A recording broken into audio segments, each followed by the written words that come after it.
If you have not followed his Triple H Horse Racing podcast, you're missing out. It's one of the best podcasts in the country.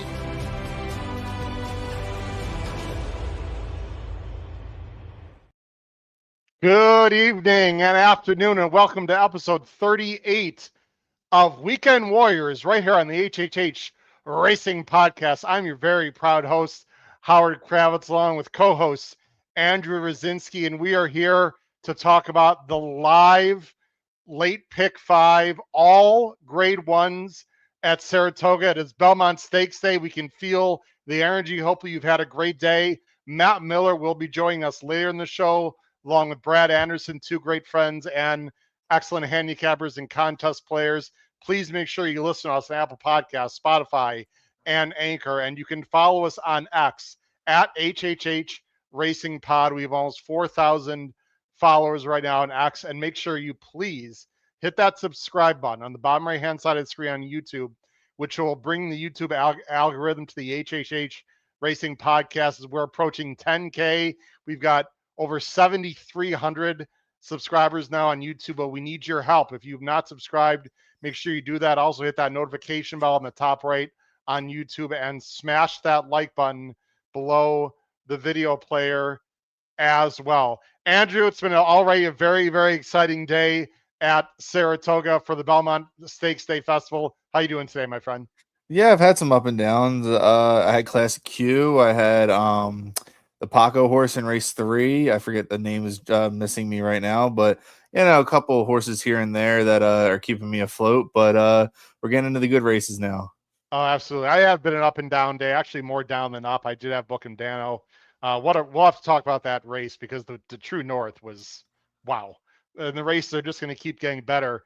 Let me set the stage for everyone here. I'm going to look at get my phone ready here behind me. We've got the Jaipur is the next race that we are going to talk about and show, or actually talk about and have the audio for. Now, let me be very clear to everyone who is listening and watching.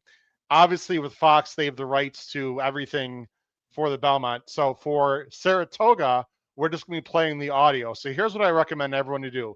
If you're familiar with the show, you know this. Have your TV on for sure, but turn your volume down. And right now, if you're, of course, watching on YouTube, just go ahead and have your volume up. We're going to give you all the information you need. The audio is going to be pretty on par, Andrew, to what's happening on Fox, because Fox is usually a few seconds behind the simulcast feed. And I'm going to play audio off the simulcast feed, Andrew, not off of Fox. However, YouTube is also 3 or 4 or 5 seconds behind what's going on in real time when people see it at home. So actually, the Fox audio for Saratoga today is probably only be maybe a second to 2 seconds the most behind what people are watching at home on their TVs. Yeah, so we should be on par with everybody else. It should be about right. Let me go ahead and bring up the Jaipur field right now. We got about 8 minutes. This is the start of the all grade 1 late pick 5. I'm sure a lot of people are very interested. We got a lot of people in the chat. I'll get to everyone in the chat after we go through this race, but thank you very much. Please spread the word. We're going to be here through the Belmont, ladies and gentlemen. So 3 hours of coverage, big time coverage. Again, Matt Miller and Brad Anderson will be with us a little bit later in the show. I thought this was a very wide open race. Here's the board right now for the grade 1. These are all grade 1s. $500,000. The favorite right now, and I understand why, but I'm against him on the win end. My Boy Prince is 3-1. I love this horse. He's done nothing wrong. I am concerned about the outside draw, Andrew. I'm also concerned that there's not a ton of early speed in here, but I think he's probably the deserved favorite, along with Yeah. Yeah, I mean, everybody knows by now that My Boy Prince is one of my favorite horses, and I will be using him again today. But no, I think this is definitely one of the toughest fields he's faced in a while. Definitely with the same sentiment with the post as well. You get Reef Runner back stateside, who is, I think, one of the best horses, bias aside to My Boy Prince, but Reef Runner has been, the best of the best at this level. Especially, globally. So I think Reef Runner coming back here is tough as well. And then, there's a couple other horses in here that you can make a case for, like Litigation or AG Bullet. But I think it's my boy Prince or Reef Runner to win today. My boy Prince, like I said, there's nothing wrong, but he's also got very good trips. And I think, he's going to have to work out something from out here. I'm using him in my late pick 5, Andrew, but I'm not using him. He's more of a backup for me, to be very honest, in this race. Let's talk about Reef Runner. This is my very soft top pick. I got to tell you, these 5-1 odds scare me. I mean, based on what he's done recently, it feels like he should be 3-1, and maybe his odds are going to go down. In fact, let me check something that Brad Anderson just helped me with. He should be around 5-1 based on all the probable will pays. He should be around 5-1. I disagree that the races overseas were more difficult than this. In fact, they might have been a little bit easier because the overseas turf sprinters just aren't great.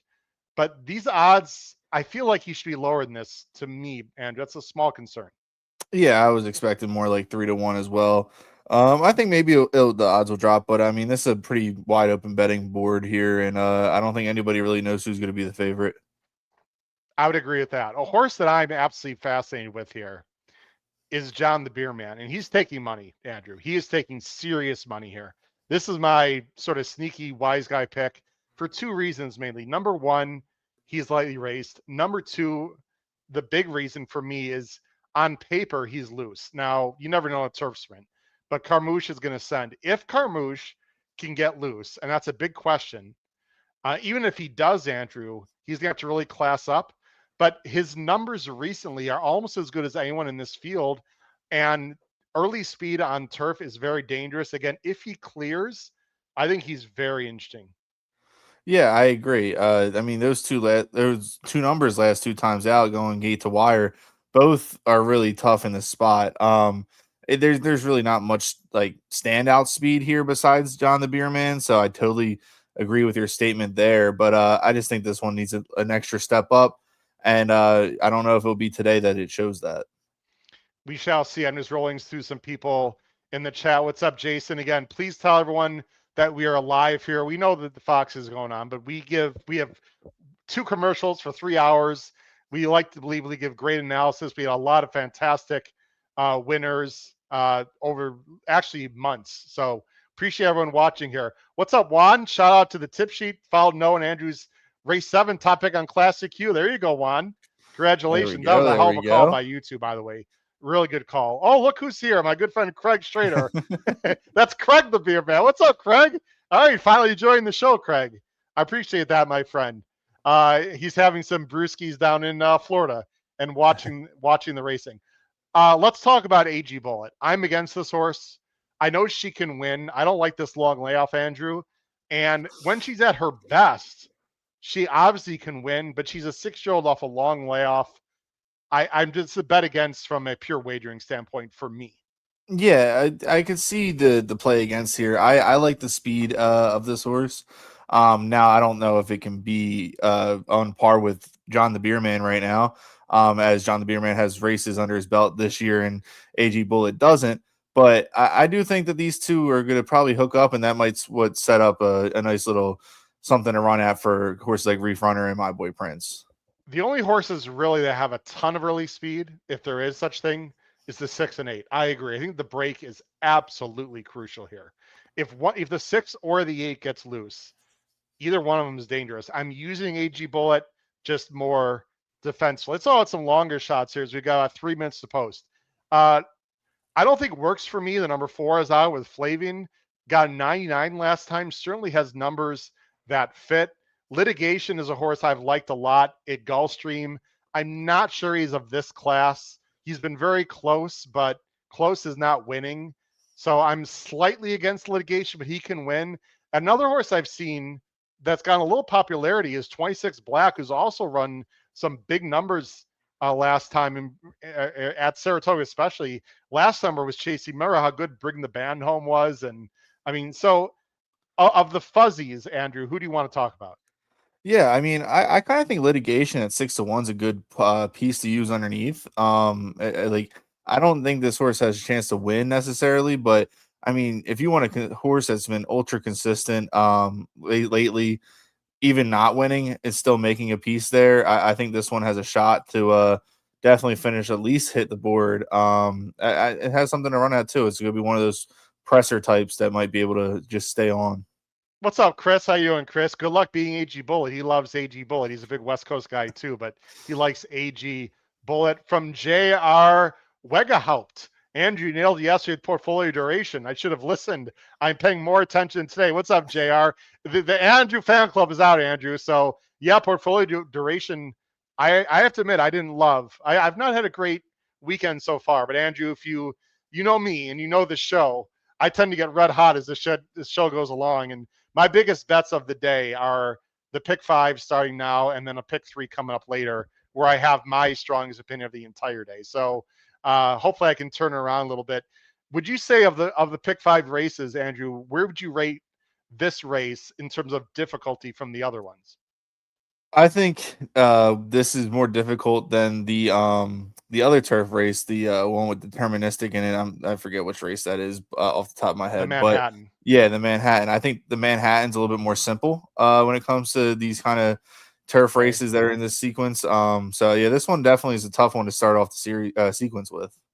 I'm going to turn the sound on, Andrew, and I turned it on, but they haven't said anything yet. So yeah, when Miramati starts talking, just give me a thumbs up and make sure we can hear it okay. I'm also going to turn up the volume here on a bunch of things because sometimes it can be a little on the quiet side. So I'm going to try to just make sure everything is turned up as high as possible. And Miramati has not said anything yet. There's 1 minute. They're behind the gate. Anything with the odds surprise you right now? My boy Prince, a slight favorite at 3, followed by AG Bullet at 4, Reef Runner 5, Litigation, and John the Beer Man is taking a lot of money to me into this field at 6s. Yeah, I'm kind of surprised John the Beer Man's taking as much money and Litigation's not taking that much money. I kind of expected the opposite for both, but other than that, I think everything's pretty much on par. I think Reef Runner might take a little bit of money late.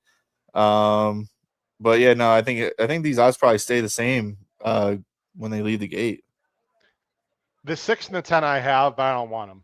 You know, I didn't press up with them.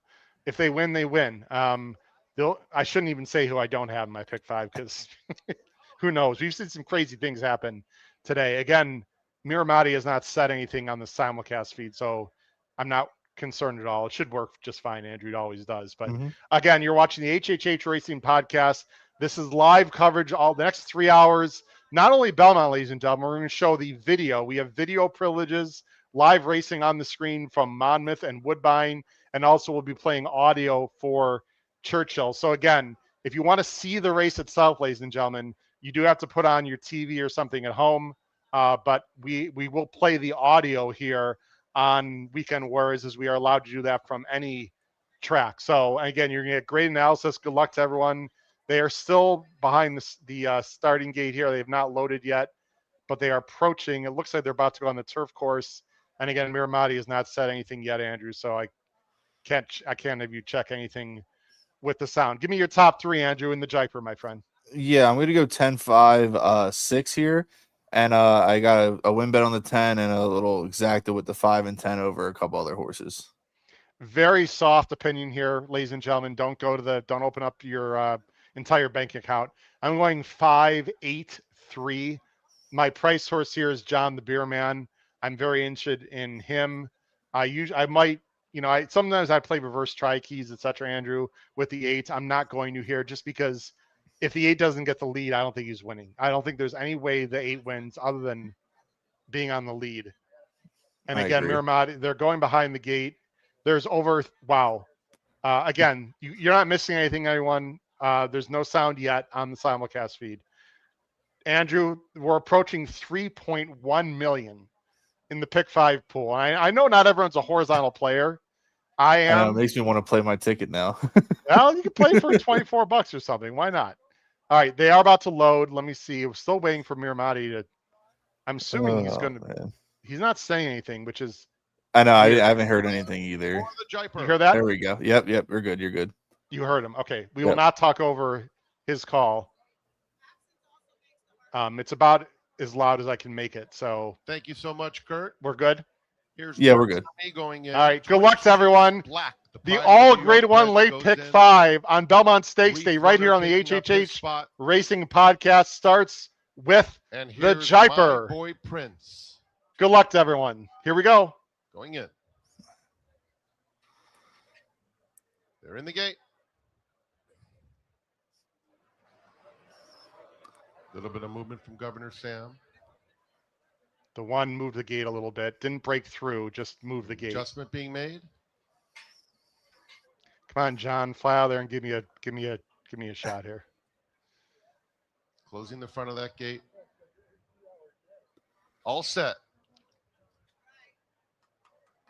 And they're off in the Jiper. An AG Bullet fires right out of there. Reef Runner has some early speed, as does John the Beerman, a close-up third. And Clock Tower is fourth, only a length and a half off them.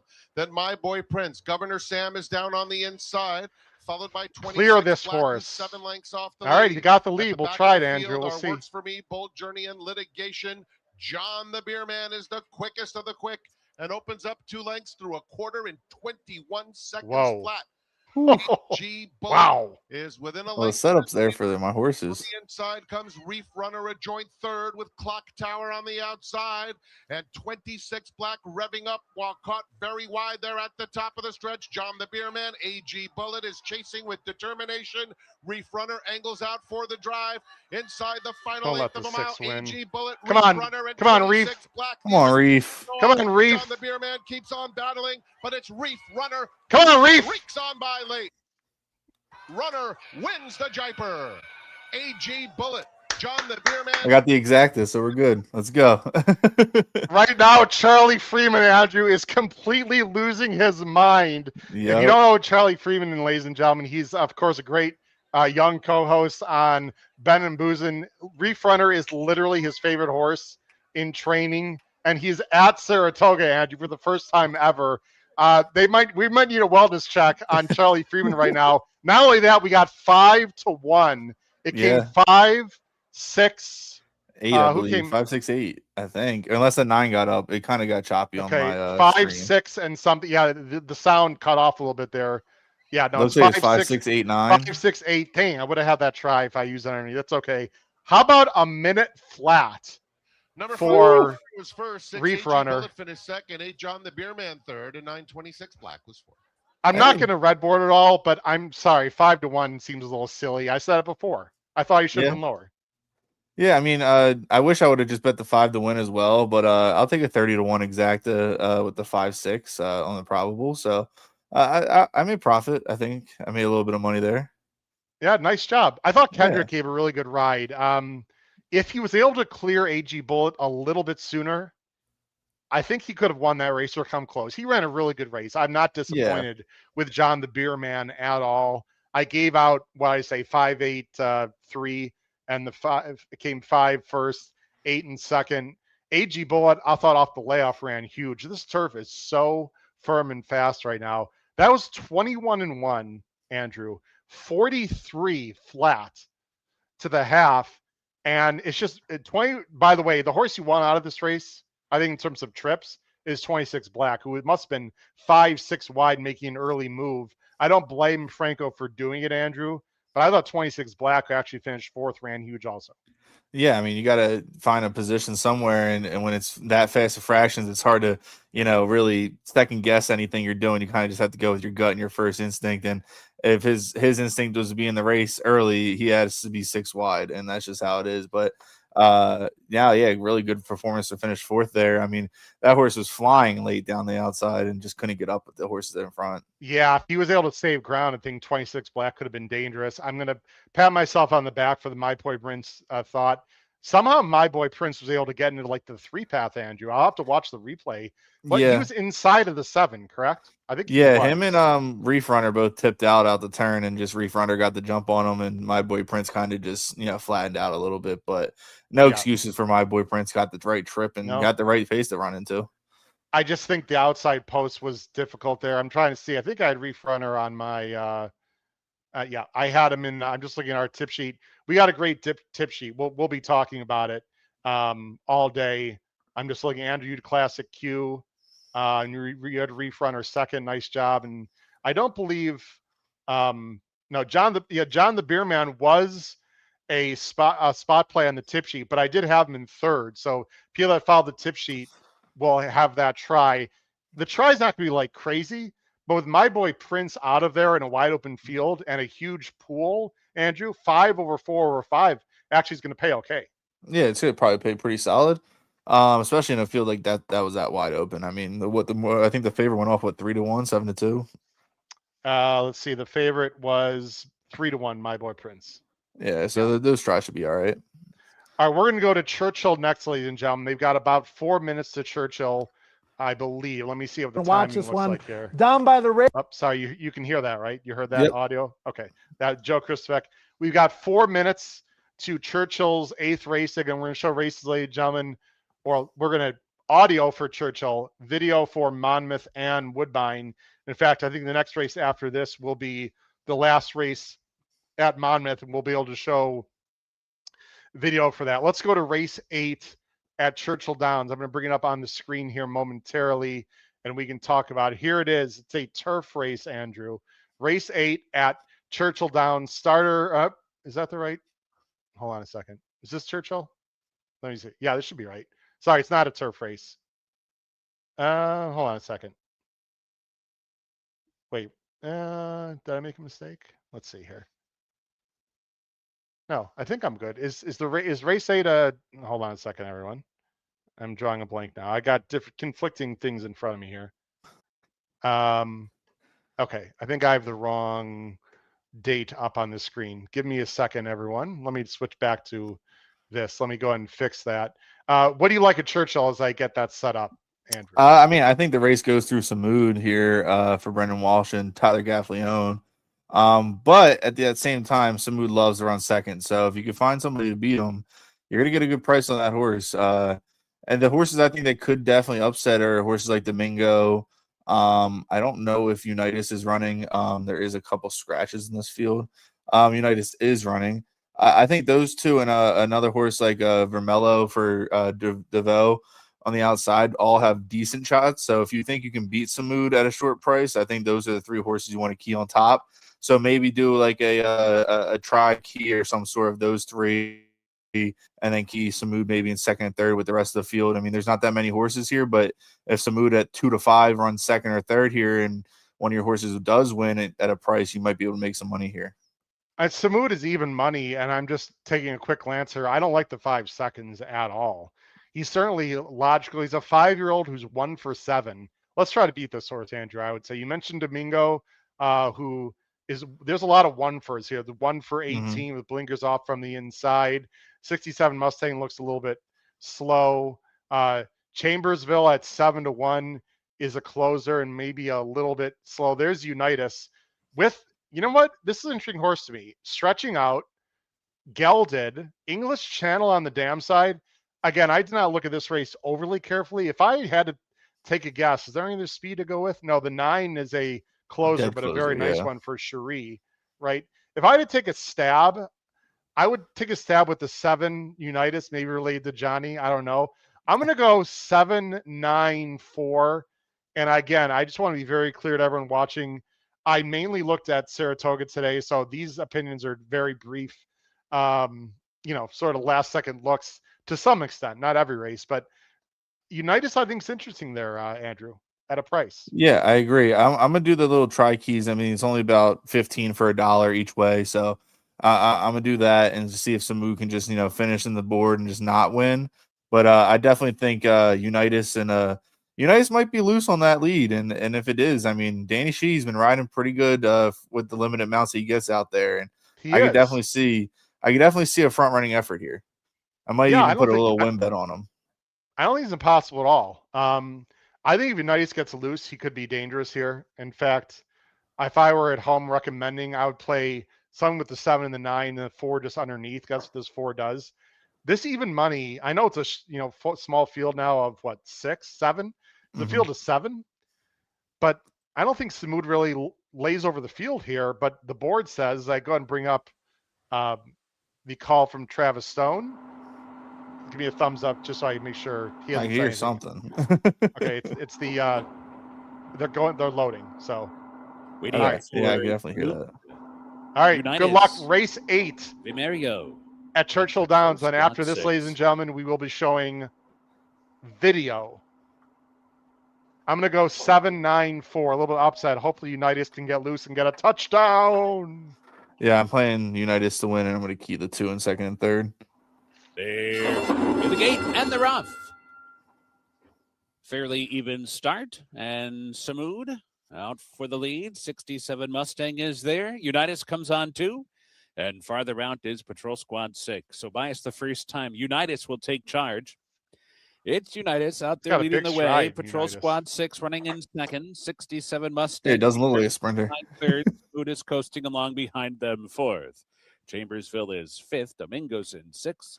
And Vimerio is at the back of the pack as they head to the backstretch run. So it is Unitas the leader, and the lead is 2. The opening quarter on the board in 22-4.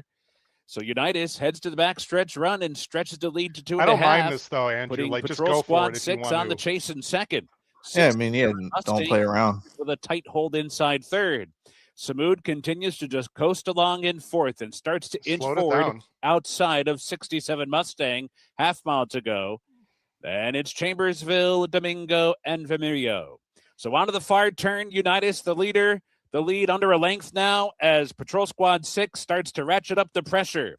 But with that, Unitas wards off that first challenge and is shaken up for a little bit more speed. In the meantime, Samud is honing in from third, but is forced to go 3 wide as they hit the top of the stretch. Unitas comes off the turn short lead. Patrol Squad 6 has been trying to get by. Samud angles way in the center of the course and is finding stride now. Chambers over fourth, final 16th, and Samud has taken over.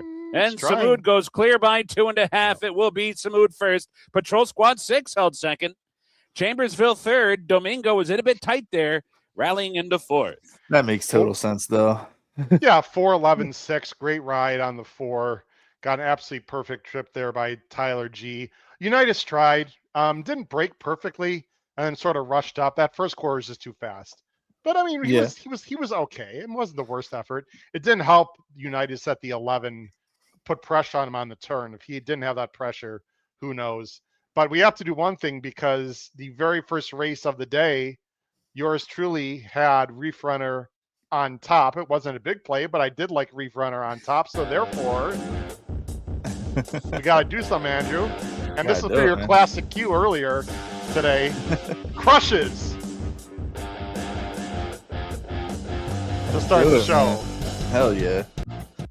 There we go. All right, let me go ahead and go to our next race. Again, thanks. Whoops, didn't want to take Saratoga off the screen. Hold on a second. Let me fix that in the background. Not a great field. Samud would still be a play against me, frankly, next time. I have nothing against the horse or the connections. We're gamblers, right? We got to do what we think is right. So yeah, I agree. All right, how much time do we have in Monmouth, Andrew? A couple minutes, like 3 or 4 minutes. Perfect. We're going to be able to show some video, ladies and gentlemen. And then we'll be going back to Woodbine and then wheel back to Saratoga for the Woody Stevens. I mean, every race at Saratoga is ridiculous. If you want to hear a lot of detail of like only Saratoga, we had a great show on Thursday, our picks and ponies. I mean, we have late pick 5 picks and ponies from last Thursday. Go to our YouTube channel. We're already on it. If you only want to hear about our Saratoga opinions, you can open that up, but we are talking about other races today, but we'll focus mainly on Saratoga for sure. Let's go to Monmouth here. This is the last race, Andrew, as I'm getting up ready. Give me your thoughts at Monmouth. We got a few minutes to post here. Looks like 2 minutes to post. And I don't have, because we're only showing one race here, I don't have Intel. So I'll just leave that on the screen. You can talk to us about the last race at Monmouth today. I mean, there's only 4 horses, so it's not anything much to really talk about. But the 4 looks like it could be loose on the lead. Coming off the turf, going back to dirt. There's not really much in here other than that. The 6 is lightly raced for decent connections. Coming from Tampa, hasn't first time as a 4-year-old. You got Sonny Leone, who's on fire today with Paco not there, and Sammy Marin's on the shelf right now. So Yeah, I think it's really goes down to between them two, and I think the 6 might be a little bit better of a price towards the end. I don't know. This is a track that likes to use the calls and whatnot, so the CAWs might hammer one of these horses here in a short field. You never know. All right. Not like that's ever happened before, right? Right. What is it about? You said you thought the 6 was interesting. LaFrost. Cold Feet is loose. This is, by the way, a 6 furlong optional claiming for 20K optional claim. Purse is $53,000. Like I said, they are going 6 furlongs here. We should mention next week's a big week for Monmouth. I don't know about Weekend Warriors yet. We have to figure that out. But there's 2 things that are big happening next week, Andrew. Next weekend is called the Pick Your Prize contest. There are a ton of NHC and BCBC seats on the line. It's only Monmouth races, and it's also Haskell Preview Day next week, Andrew. And we're going to be covering that on our Thursday Picks and Ponies show. We'll be previewing the stake races and the late pick 5 on Haskell Preview Day next week. Apparently Napoleon Solo is definitely going to the Haskell. We'll see who else. That's about a month and a week from now, middle of July. Yeah. So next weekend is a huge week and at Monmouth with some stake races. That should be a lot of fun. And we're showing LaFrost, by the way, is down to, I'm showing even money, but it looks like 6-5 on the screen, 8-5. If people want to bet this race, Andrew, you prefer the 4 Cold Feet, correct? Yeah. Well, I bet the 6. I was hoping the 4 was going to keep taking more money as it is lone speed and whatnot in a field that's only 4 horses. But I don't know. I don't think there's really going to be a standout favor here unless somebody gets hammered late. But if I can get even money on the 6, I'm definitely okay with it. But if it does drop to like 2-5 and I have time to cancel it, I might. I hear you. Yeah. As we've got some time here, as they're taking their time to get to the track or to get to the gate, and we're going to show Woodbine next. I'm checking the time on Woodbine here. Hold on one second. I think Woodbine I believe they started their turf racing today. Oh, I hope. Let's see, 9 minutes. They had the first race. Great. Yep. I love it. I don't know if I heard they might still be on the inner though. I'm not sure they're on the outer yet. I think Sylvania. Yeah, I think they're still sprinting on the turf, so it probably is the inner. Yeah. Yeah, 7. This is 7.5. That's 2 turns. That's 2 turns on the inner, actually. Okay. So they're on the inner at Woodbine. As they're lowing behind the gate, we should talk about the True North that happened today when Bookham Dano beat Ben Tornado in an unbelievable race. And the California horse ran a huge race on the inside. Mm-hmm. But anyway, let's go ahead and bring up Matt Dinnerman with the sound here. Boy, we got treated as some fantastic track announcers, Andrew, all day long here on the show. Oh, 100%. Some of the best in the biz. Again, Matt Miller will be joining us later, ladies and gentlemen, along with our good friend Brad Anderson, Runners championship up to the gate for the nightcap. contest player. Let's see if Cold Feet wires the field, or will it be the 6 or someone else? Last race at Monmouth. In the finale, LaFrost goes in. We're ready to go. And they're off. Slow break from Cold Feet, the gray horse, but he's trying to make up ground between horses right now, and he grabs the lead. Cold Feet coming out of the chute. So Cold Feet is the pacemaker. Charlie Mac in the second spot. LaFrost third. Splitting Stones inside. Now 4 lengths off the lead in the 4th and last position. Cold Feet goes off as the 3-5 favorite, leads a half length from Charlie Mac second, LaFrost third in a good stocky position, 2.5 lengths behind, sent upon a little bit, 5 clear of Splitting Stones, who's given way to the back as they round the far turn. So Cold Feet had to use some energy to get to where he's at. He broke slowly. He was last out of the gate, but he's first after using that energy to get on the lead. Let's see if he can keep going. LaFrost is making a bold bid. Charlie Mac's moving with him, and these 3 are across the track with Splitting Stones well out of it. Top of the lane, Cold Feet off the turn, hugs the rail. Charlie Mac gives way, but LaFrost adding the blinkers today, running well in that new equipment. And LaFrost has the lead. Cold Feet second. LaFrost drifted in, and Cold Feet had I don't think anything's going to change there. Well, anyway, if he finishes third closely, it might. Let's see what happens here at the end. By 4 with a surge to the wire to win the nightcap under Sonny Leone, who picks up a riding triple. Nah. Cold Feet It's going to be 6-4. Yeah. Third, all right, I had 10 to win on the 6, so hopefully it stays up. Nice. At least you get some rebate, a little bit of rebate back there. 9-5, okay, better than 3-5. I told you the 4 was going to get bet. Andrew, I don't know about a crush. It's no music, right, Andrew? That was a mini crush. But I did say the 4 was going to be the one that gets bet late, and I was right about that part. So I'm okay with my decision making.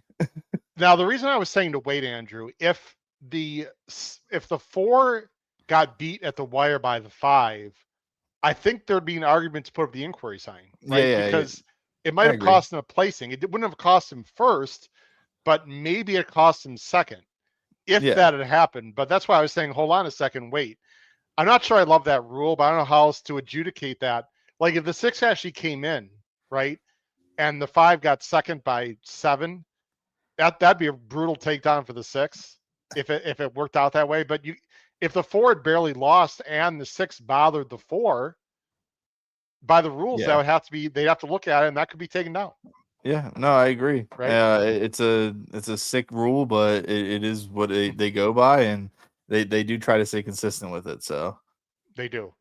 All right, let's go to Woodbine now. Race 8, I believe. This is the first one on turf that we've seen on this show, and they've only run turf race a little bit.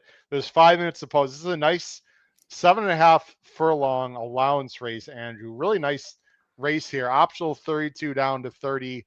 Very short run into the first turn and pretty tight turns. You do not want to be wide. I can tell you that. Right now, the favorite soft one is the number 3. Ella it is for Pietro Moran and Mark Cassie, the 3. Let me go ahead. As we got 5 minutes to post to this race. Let's take a look at the favorite first. Here's Ella it is. Has been mainly on Sin. This is a 4-year-old bred for turf. On paper, doesn't do much for me, but she's been staked as an Ontario bred. But this is an open company race. Yeah, I agree. This field is wide open. There's a lot of shooters coming in from out of town. Like from Tampa, there's one coming from Turf Paradise. Then there's other ones that spent the winter down in Florida at Gulfstream that have ran a race back at Woodbine, but on synthetic that have just been waiting for the turf. So this field is pretty wide open. You can go a couple different ways. I think I'm going to go with the 10 here. Zizit, I believe is how you pronounce it. This horse had good form at Turf Paradise over the winter and has good form here at Woodbine as well on the turf, and gets a little bit of an outside trip. I mean, you did say that it's not really the place where you want to be, which I agree with, but there's not a ton of speed in this field, and this one has a little bit of tactical speed, so maybe he can get a good position. And at 7-1, I kind of have to use it. What does Nichols have to do from there? From Turf Paradise, by the way, 7-year-old mare. Last time was on the lead, but it was a slow pace. I think she's gonna have to come a little bit off it here. No. Yeah, I think if he can get this mare over probably about 3rd or 4th going onto the backstretch, I'm okay with it. It just all depends on if he gets swung wide or not going in that first turn. I don't know if he will, because he has that, or she has that tactical speed show like she did last time where she can get on top and break. But I don't know. It's hit or miss here, but it definitely depends on how she breaks. So I need to send something to Paul and Charlie because we might have some surprises here on the show. So give me 1 second here. Who else do you like in this race? I do a little behind the scenes work here. I definitely think the 7 has a shot here with Sophia Vives. She's already won a turf race today, which was a very good effort. The 7.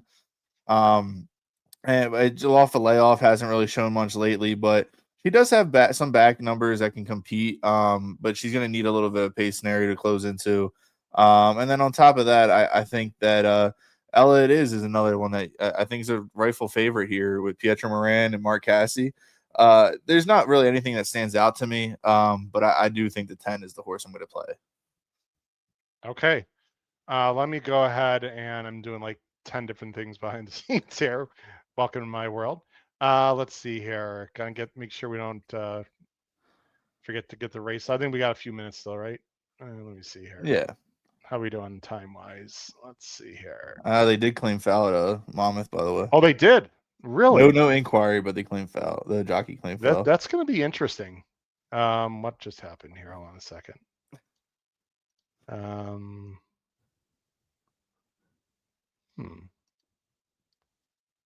Okay.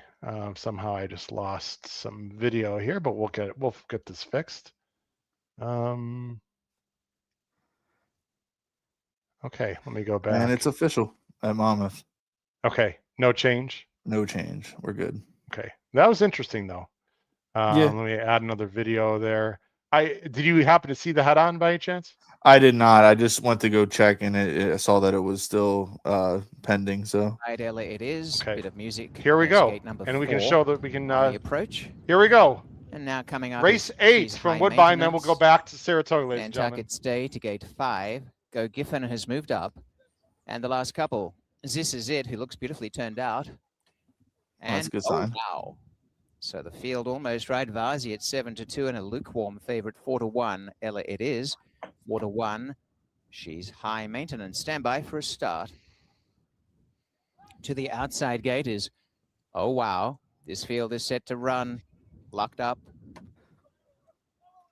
And they're off, and a very good start across the track. Back to last early was Go Giffen. Best away rarefied from Ella it is. Coming up is This Is It for the lead. And deeper on the track, oh wow. On the inside with a nice spot is Varzi, and up in the center, She's High Maintenance as they take the turn out the stretch. A length away, Retail Therapist, followed by Bit of Music, Go Giffen. Back second last, Nantucket Stay, and last is My Girl Sky. And out in front, Rarefied. A length and a half, This Is It under wraps in second. A couple away is Oh Wow third. She's High Maintenance, improving on the outside. And coming forward is Retail Therapist. Off the rails, Varzi just behind Ella it is. And then a break in the field. 3.5 lengths to Bit of Music. Third last is Go Giffen. Back second last, My Girl Sky. And last of all, on the inside, Nantucket Stay. On the lead by about a half, Rarefied. This is it, right up in second. One away third, She's High Maintenance. And over on the inside, Ella it is. Oh Wow the center. 1.5 to Retail Therapist, followed by Varzi. Bit of Music, Go Giffen's running on. And well behind them, My Girl Sky and Nantucket Stay. And coming for the lead, This Is It has hit the front. This is it in the lead from on the inside, Rarefied, 3 wide, She's High Maintenance, and now Kamari Blackett on, Retail Therapist 4 wide, and as they turn for home, they stack up, and Retail Therapist on the outside, ranges up, Varzi's running on from the back, Retail Therapist has dashed away, Retail Therapist by a length, coming on is on the inside, She's High Maintenance, Ella it is, and down the outside, Varzi, Ella it is, flying home on the outside, Ella it is coming at the lead, and Ella it is, got up to win. From Retail Therapist, She's High Maintenance, and Varzi, and This Is It was in behind them, 131.51. Boy, that wire just couldn't come soon enough. 6 ran a huge race. Nice win there for Ella. It is. All right. Let's go. By the way, just got information. I believe we're going to have Paul Halloran coming on at some point live at Saratoga, ladies and gentlemen, from the paddock. Maybe if Charlie's alive after that Reef Runner win, maybe Charlie will be popping on as well, as I just sent them the links to the show. Let's go back to Saratoga, because again, these races at Saratoga today are just absolutely amazing. And this is another one that is just fantastic. It is the Woody Stevens, Andrew. $500,000, 3-year-olds restricted on the dirt, 7 furlongs. Crude Velocity is the story. He is 4-5 right now. I saw him in person, Andrew, and I was just super impressed by him at Churchill Downs. I've said a few times, he is not a big horse, Andrew, but he is like a sports car, and he is just really fast. He ran a huge race against Englishman, and Englishman right now is 5-1. Obliteration taking some money here at 6-1. Gilded Bandit, the rail horse, is 13-1. And my complete bomb weirdo idea here is Civil Liberty, who is a tip sheet play mainly underneath the 8 at 19-1. Let's go to the chat, by the way, because I have a lot of people in the chat. Jacob, will you all show 6-speed racing? So again, Jacob, anyone who's joining the show right now, really appreciate it. Fox has the rights to the video of all the races, but we have audio for the races at Churchill and Saratoga. Again, we're going to play the calls of the races for Saratoga and Churchill, and we have live video, as you can just see, for Woodbine, Monmouth done for the day. So, Jacob, we will have the audio for it. If you want to see the video, you have to go to Fox. They have all the rights for that. But good luck with that horse. George Brooks turned in from the UK. What's up, George? George, did you win the Derby today? Was it a Christmas story for you, George? As that horse for Aidan O'Brien, he had 3 in that race. That is the race of the year. If you ask people from the UK area, at least some people, it's the Derby they call it, Epsom Derby for 3-year-olds. I think the horse name was Christmas Story. Yeah, right? Christmas Day or something like that. Yeah, maybe something related to Christmas here. Let's see. Brett Alvarez, where's the single for late pick 5? It already started. I think a lot of people are going to say this horse, right? Crude Velocity is 3-5 and beats Civil Liberty by neck and maiden special weight. Civil Liberty is 20-1. That was Crude Velocity's first start. It was Civil Liberty's 4th. But I hear you, Jason. I don't think the odds should be that far away. You think Deterministic is your pick 5 single? Is that right? Yeah, it's one of my best bets today. Okay, very good. Again, short round. Thanks for joining the show. We cannot, again, guys, we cannot show the video, but that does not mean you should leave the show, because we're going to have great analysis and we're going to play the audio. So again, short round, only Fox has the rights to show anything. Anyone other than Fox is showing the races live is breaking the law, frankly. So let's see here. Again, a lot of people on screen just looking here. Oh, what's up, David? Newbie here and first time playing a pick 5 out after 1. Sorry, David. If you are brand new to horse racing, David, I don't recommend you play pick 5s. It's really hard. It can be expensive and you have to be right a lot. So, David, I would suggest maybe a win bet or a double, Andrew, right? If David's a bit of a beginner, what do you recommend just in terms of what kind of bets he should be making? Yeah, I always stick with the wins and the doubles if you want to start getting a little fancy and, branch off from the win bets. But I think win place or win, or even if you really are like small bankroll, just trying to have fun, $2 a win place show on a horse that you like, it's always a fun time. At least you have something to root for, even if it doesn't win. I know my mom's a big win place show better, and she usually does better than me on these days when it comes to bankroll management. But I think you just stick with your gut and you just play within your means. All right. Let's show Crude Velocity. We got about 4 minutes to post, and we've got a little thumbs up, Matt, behind the scenes if you're ready to go. All right, those are not thumbs. Let's bring on Matt Miller. Matt, how you doing, my friend? Thanks for joining the show. Great way to start. I'm glad you were off camera. I knew you were going to say that. Those are not thumbs. Those aren't pillows. Exactly. Matt, perfect time to bring you in. Crude Velocity is an absolute monster. He's 4-5. Do you single him in your exotics horizontally? Yes or no? Such a trick question. I don't play horizontals. All right. Is a massive win bet coming from you? Not at 4-5, but I'm at these odds. Honestly, I'd be tempted to take a shot on Englishman to turn the tables, but I really don't want to do that either. Just the odds right now would make me feel compelled to do that. But really, if Crude Velocity went up a little bit, or if I felt a little bit about a double, that's still the horse I think is going to win. And it's one of those I'm going to feel silly when he's running away from everyone at the end. Okay, but this is not your typical big win bet incoming, correct? No, this just it's just too tough a race. It feels like I'm not sure I've seen enough of this horse's history to feel that comfortable. But I do think it's by far the most likely winner. Okay. Andrew, if it's not Crude Velocity, who is it? It's Taj Mahal. I mean, is this not a trick question? Oh Lord, here we go. It's a trick. I do think Taj Mahal has a shot, but I don't think it's necessarily that live. I do have a little bit of a win bet on him, and I will use him in pick 3s. I think it goes through Crude Velocity, which I ended up singling in a bigger pick 3. And then I did take a couple other shots. I mean, if the track is playing the way it is playing, 6-speed could get loose. I mean, we know 6-speed's definitely a gunner. Oh, wait a minute. He's not faster than English. No, I don't think he's right. I don't think he's faster, but you never know. It's all about who breaks on top. Okay. I think Englishman's another one that could get to the lead. But if there is a pace scenario that breaks down and maybe a race like a Bookham Dano who can just come over at the end, Obliteration's the horse to take, in my opinion, when it comes to off the pace horses. So yeah, I have a couple other horses I like in here outside of Crude Velocity, but I think it goes through Crude Velocity. I still think Crude Velocity is the best under mile dirt horse right now. There's a lot of speed. I'm not using Englishman at all. If Englishman gets loose and wires this field, I'm just going to lose. There's so much speed in here. I know he's really fast and good, but I don't see him turning the tables. If Civil Liberty can break well and sit off mid-pack, I think he's absolutely fascinating. I don't know if he can win, but I'm using him as a reverse trike. He actually used him, Andrew, in all of my horizontals. He's a work in progress, but he's improving. He was ultra professional at Keeneland. I know it's just a weak maiden field, but he couldn't have done it any better. He's working well. It's an aggressive spot. I think the track is a little more fair than it has been. I'm a little bit interested in Civil Liberty, but in terms of a more likely win candidate, I would agree. I think it's either Obliteration or maybe even Gilded Bandit if it completely falls apart. This is another horse in really good form. Matt, how would you play the race if you're not playing a big race, big win bet on Crude Velocity? Is this one you sit out? I know you're involved in contests and whatnot. What do you do here from a vertical standpoint? So I love that you mentioned the word contest, and I know I got to go quickly with the minute to post. It's funny, I am in a contest today. It's going well.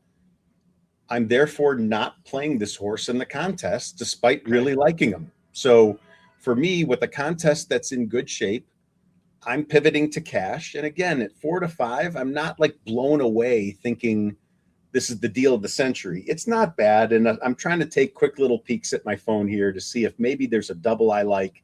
Listening to you guys go through the field, honestly, made me feel better about this horse at 4 to 5. Go ahead. You're going to laugh, Matt, on the black Dutch calculator screen that I'm not going to show. How do I switch to the next race? Because I'm still on race 9. You have to go back to your Twin Spires site and change the race number. Oh, I got to do it through Twin Spires. Interesting. Okay. No, not on Twin Spires, but that little thing where you ask Brad. You ask Brad, can I move this thing around the screen? Yes. It's that thing where you have to adjust the race number. Ah, okay. Shoot. I'm going to have to. All right. Let me. Well, all right. I'll have to do that later. Let's see. We're at someone in the private chat. Oh, yeah. Sorry, Andrew. Okay, yeah. No, I know. We couldn't show that, ladies and gentlemen. That was a mistake on my part. So we didn't show any races. So we're good. That was a mistake. Thanks, Andrew. Play safe. I'll tell you, Englishman is 4 to 1. I'm not saying that's incorrect, but Englishman lost to Crude Velocity by what, 2.5, 3? And this is a tougher race, Andrew, than the Pat Day Mile. A much tougher race. Mm-hmm. Even though it's only 7, this is a deeper field with even more early speed. If Englishman wins, I'm not going to come on the screen and say, oh, the track buys, yada, yada, because Crude Velocity should show some speed also. The only way Englishman wins is if he clears, and if he does, I think there's other speed to go with him. So I don't know. I'm against him as second choice. Yeah, no, I think this is probably if Crude Velocity doesn't run like we think Crude Velocity is going to run, this becomes the toughest race on the card. I don't care what anybody says. I don't care how tough the Belmont Stakes turned up for most people to handicap when it comes to speed or not speed, and trips out of the Derby and whatnot. This race becomes the most toughest because Crude Velocity should tower over this field. But if for some reason Florent Geroux doesn't break with this horse, who knows what happens? Then it becomes a scram for whoever goes to the lead, and then maybe Taj Mahal can win. Yeah, I just think, yeah, we'll see. It's going to be. Do I need to press sync now, Matt? The blue sync now button when I switch to race 10? Yes. Okay. I know people are saying, what is he talking about? It's something behind the scenes, ladies and gentlemen. That and no joke, with Chris Couples in the chat, he can answer too.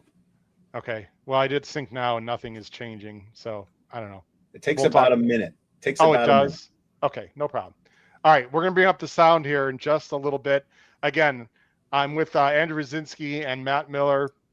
We're going to be playing the audio of the Woody Stevens. I just played Civil Liberty underneath in tries. I also put a very small win bet on him. It's a guess.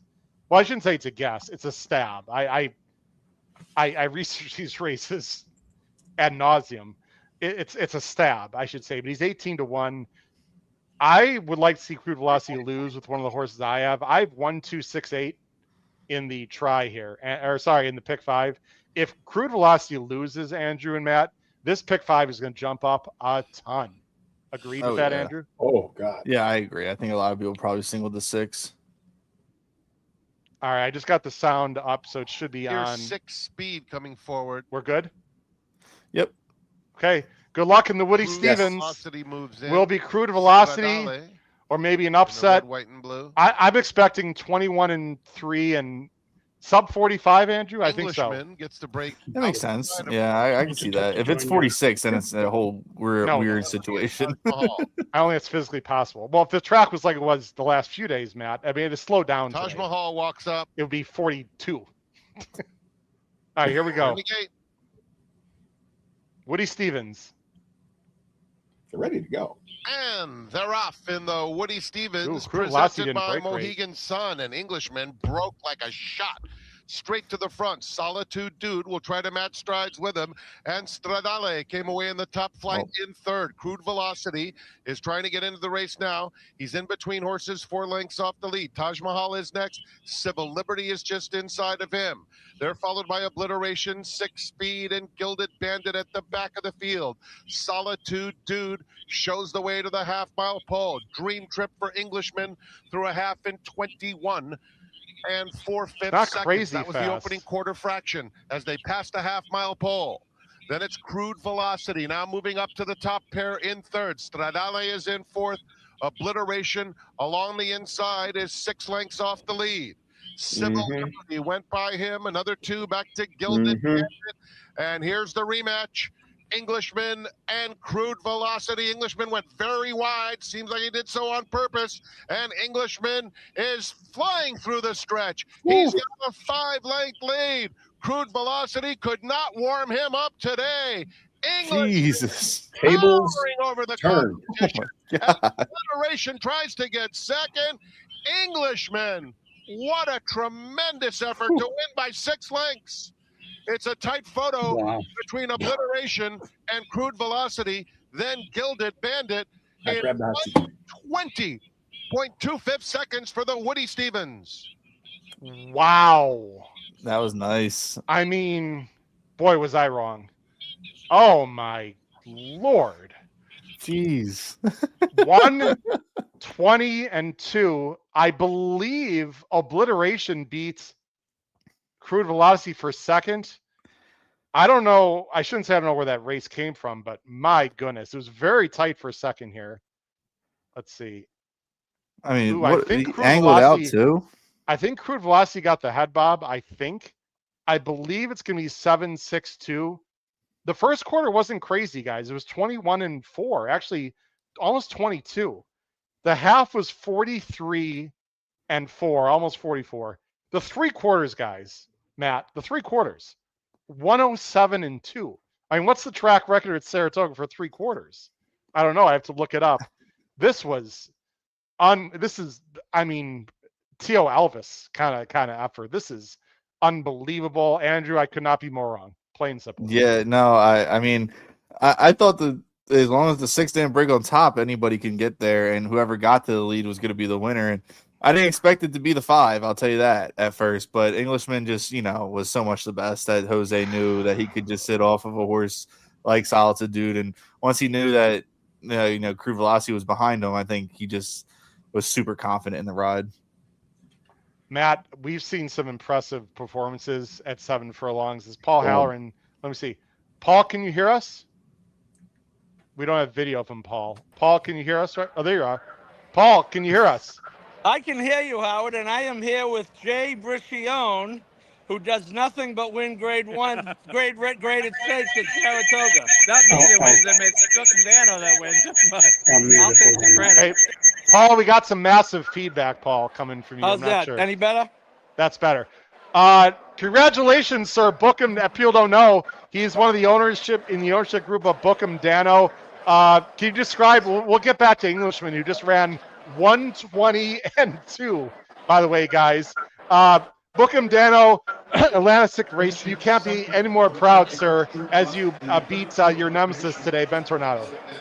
Well, it was an unbelievable race. We were so worried about the bias of the racetrack. You know, everything's been running, you know, in front, but he's been training lights out, and he's grown so much. So we were pretty confident that he'd run a big race. It just wasn't going to be good enough, and I think he kind of proves it was the best sprinter of the year last year. So hopefully we put that to bed. Well, I'll tell you what, how did you feel at the top of the stretch? Because I think fortunately for you guys, the 4 was pressuring Ben Tornado on the inside. Paco was asking your horse a little bit on the turn. I wasn't so sure if he had it in him today, but he's just so game in the stretch. He just never quits. It's just unbelievable.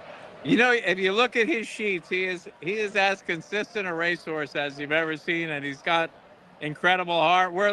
You're just blessed. You just scratch your head and say, what did we just watch? But like you said, at the top of the lane, I mean, he got the worst trip because he was wide, but I think what Paco did that the other jocks don't is he gets them into the race early and then got them into position that if he was going to run down the speed, you know, he didn't have to do much more. So I think that 4 horse, and I thought that Faust would show, maybe soften Ben Tornado up a little bit. And Faust came rushing from behind. He must have got left or something like that. But he did do enough to soften him up. And then, you know, we beat the closers, and we kind of can pass the sprinters for the most part. So, I mean, this to me is his perfect distance. Does anyone have a quick question for Jay? Again, he's one of the main owners of Atlanta 6 Racing and Book 'em Dano. Brad Anderson has now joined the show. How are you doing, Brad? Any quick questions for Jay? Feel free to jump in. I think the obvious question is about what's next, and you know, the plan, not just for the next race, but for the slightly longer term. So with him, it's a kind of a question of we play it race by race. I think this year we thought we probably weren't going to come back for the Vanderbilt. We weren't going to try to do the 3 in a row because, you know, he ran such a number in that, and he was kind of off his form cycle in the Forgo, but still won a Grade 1. So I think we're trying now to work backwards from the Breeders' Cup. That's going to be our goal this year, and it's just where do we go? Monmouth, we're talking about running in a race pre-Haskell because he is a Jersey bred. He hasn't run there since he was a baby. But at the same time, we probably got to get to a win and you're in somewhere, because like the Vosburg or, you know, the race in Kentucky. But I think, you know, he is a gelding. The greatest stakes, you know, they mean something, but it's not an end all, because if we win a Grade 1, it doesn't really mean anything for his stud value. It means money in our pocket, obviously. Exactly. And his reputation. So I think we're trying to do stuff that'll keep him around to maybe be able to run as a 6 and 7 year old, and we'll never ever get another horse like this. So go win that New Jersey race. That's really cool. Good for you. Jay, thanks for. Go ahead, Paul. Question is, ask Jay, who has to come to dinner the night before the race every time now? Who's 2 for 2? All right, so one person is 2 for 2. We have to put up with all his Boston crap and stuff like that. Hey, But Paul. Hey, Jay, make sure he's Paul. on the team. I can't deny he's on the team. We're going with Jay, him. Jay, make sure Paul opens up his wallet. He gets alligator arms at the dinner table once in a while. So, hey, Jay, thanks for joining. I appreciate it. Jay, thanks for joining us. You're always welcome on the show. Really appreciate it. Thanks for joining us. I'll check in later on. Thanks, Paul. All right. All right. See you guys later. All right, Brad, go ahead and turn your sound on. Brad Anderson now at the bottom of the screen. How cool. Wow, Jay Briccione and Atlantic 6. I mean, you've got to be super happy for them. Brad's joining the show. Brad Anderson, great contest player. How you doing today? You're muted, Brad. Still muted. Give me a minute. Up, and now he's not. That's weird. We actually heard you. I think we're trying to share a mic. Howard, is it working? Oh, yeah, because yours, that's weird. It says it's muted, but yes, you're good. You're good, Brad. Oh, good. Good. Happy Saturday. Happy Saturday. How you doing, Brad? I'm doing great. I'm doing great. Obliteration just got obliterated, as did Crude Velocity. What an unbelievable effort from Englishman. I have to admit, I did not see that coming. I was completely wrong. I played a big pick 5. I'm knocked out. I didn't like him. Other than Tio Elvis, I don't think anyone was beating him today, and that includes Ben Tornado or Bookham Dano. They would have lost that race by 3 or 4. Yeah, Howard, I was with you. I thought the way Crude Velocity won on Derby Day, I was just really, really impressed. And I thought he would have an easier trip, but boy, Englishman just shot out of the gate, and it was over. And he was able to rate Andrew. I think the key was the first quarter because it wasn't that fast.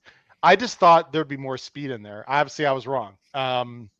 Crude Velocity didn't break great, to be very honest, and had to rush up. But I mean, he was nowhere close. I just read the race wrong, and I feel a little bit stupid, Matt. But look, it's not the first mistake I've made in my life, so it is what it is. We've seen a lot of big favorites go down today, Matt. A lot.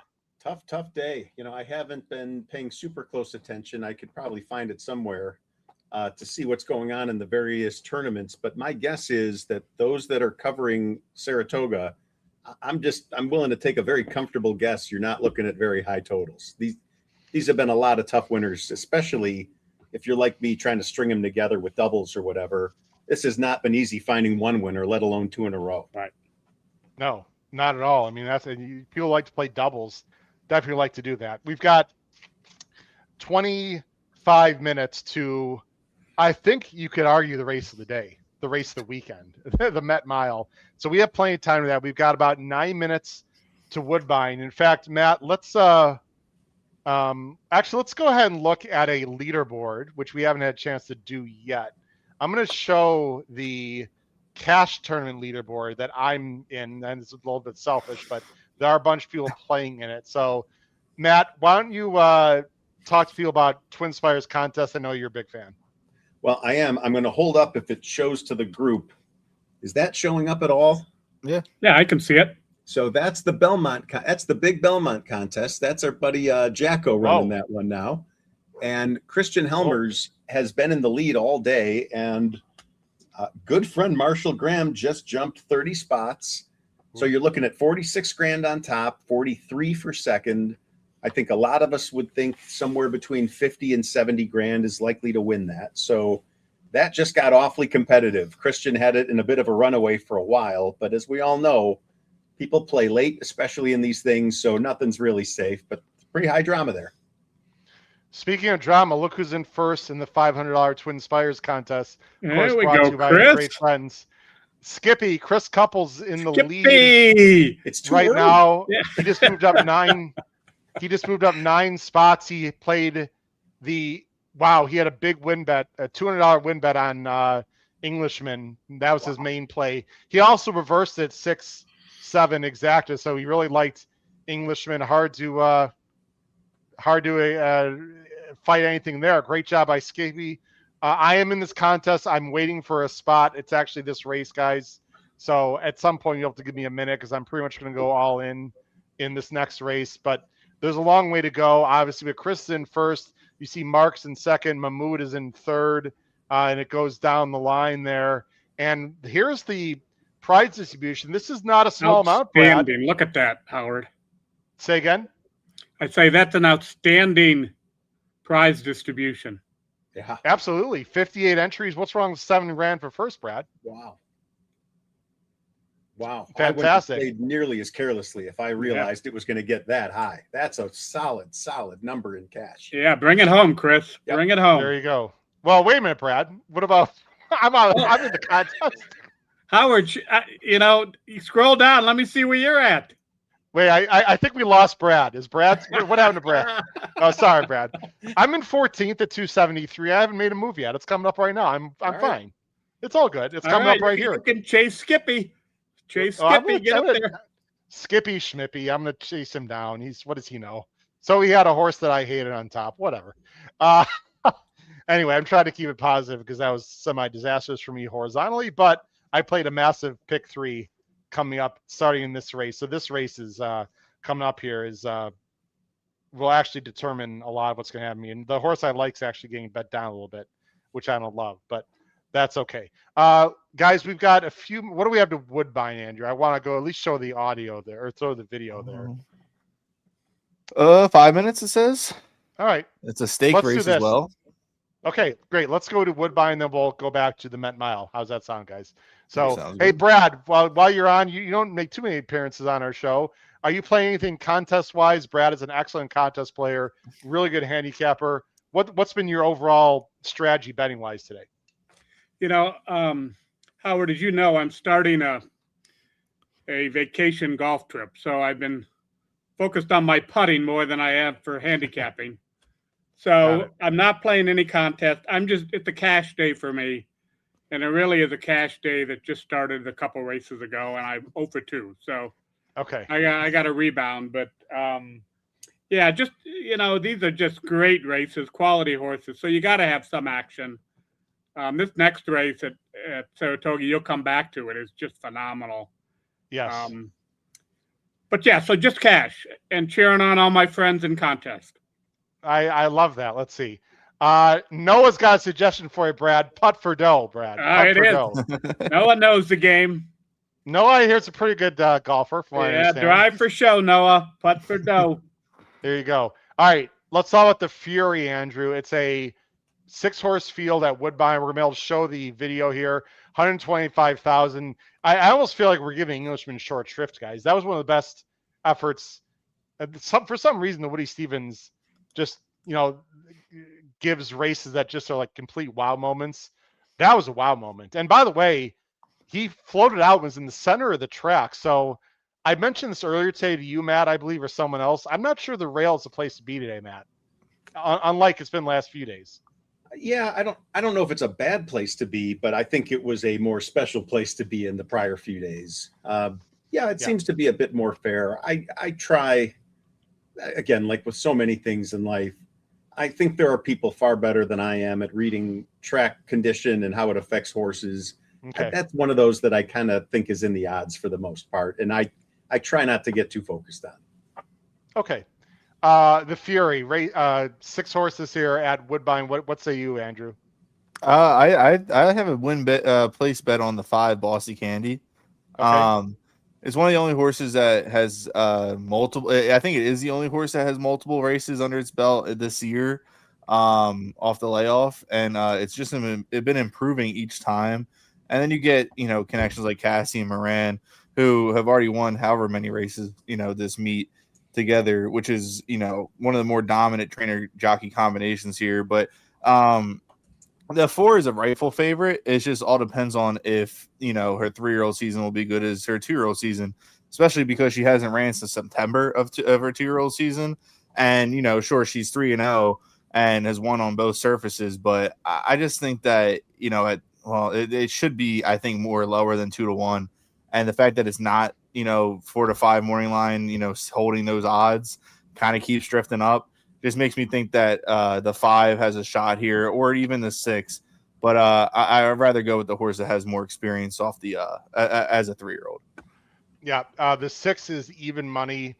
Was at Aqueduct last time. Interesting, in a stake race, but did face Fitzwright, who we saw win yesterday, I believe, right, in a stake. Obviously loves synthetic. People are really going off of last year's form here when she was really good as a 2-year-old. She'll be forward also, Andrew, and there's probably not a ton of really speed in here. Yeah, no, there's not. There's just a lot of pressers and closers here. There's not really any true speed. I think the 5 actually might benefit from that a little bit. It might be a little bit more forwardly placed in this field. But yeah, I think it's coming between the 5 or the 6 on the outside. And then, of course, the 4 was a grade 1 animal, won the Natama. So this is the class of the race by far. She's working well. I'll tell you what, based on the odds, Matt, I'm just looking at it, literally for the first time here. I'm not taking even money on the 6. If I had to make a win bet, to me, it would be on the 4 and just hope the class shows. Yeah, I mean, I'm trying to get a little bit of a gauge on the probable prices and whatnot. I don't know. It's funny, having listened to both of you just go through that, I actually came out with the opposite view of taking the 6. So okay. But I'm not sure. But it's all very price dependent, and I'm trying to pull it up now to see what feels right. I don't think the 6 is unbeatable at all, but it's the one I'd prefer to have if I can have it. They are going into the gate. By the way. I've got it on screen. Matt, your thought? Brad, you want to make a final last call here in this race? Who do you like? Move forward. Katie's Grace taken up. Don't have an opinion. Do not have an opinion, Howard. All right. Medical. I'm going to go with the 4. Matt's going with the 6. Andrew, you're going with the 5. There you go. Yep. How about that? Winner, assuming it's one of these 3, the rock music will be playing for sure. One of us should be right. I'm going with the 4. Andrew's going with the 5. Matt's going with the 6. It's the Fury live on the HHH Racing Podcast from Woodbine, race 9. Fury Stakes. Brad, I have a ship horn set up over here that gets really loud sometimes. I just want to warn you. You said ship horn. Yes, I did. Yes, I did. All right. And they're off. And as they break, a nice beginning. Piper's Gift, Bossy Candy on the pace, Corsia Veloce in the center with Mathematical. And as they settle into stride up the rails, Pageant Queen. Good call on the 5 taking the lead, Andrew. Early on, Katie's Grace about 4 lengths off this. How did Howard not play Mathematical? In terms, Bossy Candy left they are alone. Walking right now, by a length and a quarter. Come on, Moran. Walk the dog now. Trading Mathematical. 0 excuses. Pageant Queen on the inside. About a length to Corsia Veloce. And 1.5 away last is Katie's Grace. Heading inside the 4.5 and still out in front, Bossy Candy with little pressure. Leads by over length. Piper's Gift is second, and on the inside, Pageant Queen, George. Mathematical the center. Around the outside of them, Corsia Veloce asked to make some progress now and is coming into the race. 1.5 to Katie's Grace. Swinging off the turn, Bossy Candy steps it up. Yeah, she's rolling now. To Piper's Gift and Corsia Veloce on the outside. And back on the rail in 4th, Pageant Queen from Mathematical. And now they come after Bossy Candy, who for the first time is asked to really fend off the challenge. And it's Piper's Gift within about a neck. All right, Moran, get going now. Up. The leader, Bossy Candy's had an easy run and kicks on. And out by a couple of lengths to Piper's Gift and down the outside, Corsia Veloce. But if you're going to leave this horse on the lead, Andrew, nice. Come on, hold on. Wait a minute. Nice. Hold on. Flying. Hold on. Nice. Hold on. 70 yards, please.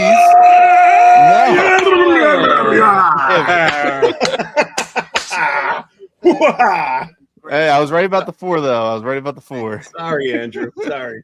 Oh, good. I had win place. I'll get my money back. Crush for Matt. Nice shot, Matt. Andrew, this is a repeat of last weekend. Oh, it's starting to feel like it, yeah. Oh, no. You got to turn the tides on Mr. Miller. Just bet to place, man. You're like, no matter what. Well, yeah, last week I was only doing win bets. Today I'm doing win place, so we're getting my money back. I'm keeping a little bit of rebate. But you know what, though, Andrew? Again, you're exactly really right. It was a slow pace. Frankly, a better pick than the 6, if I'm being honest. Yeah, a better pick than the 4 for me, but I did it mainly because of the price. If I knew the 4 was going to drift down to 9-5, and I hear I might have a program that might have told me that, but I didn't have time to look at it. I probably wouldn't have bet the 4 there. Moran did everything possible, Andrew. I mean, that's the kind of situation where he rode a great race. Maybe the 3rd quarter was a little quick, but he had to quicken because the 6 was right on him. Yeah, no, I mean, I have no excuses here. He just got beat by a better horse. That's all it really is. Yeah.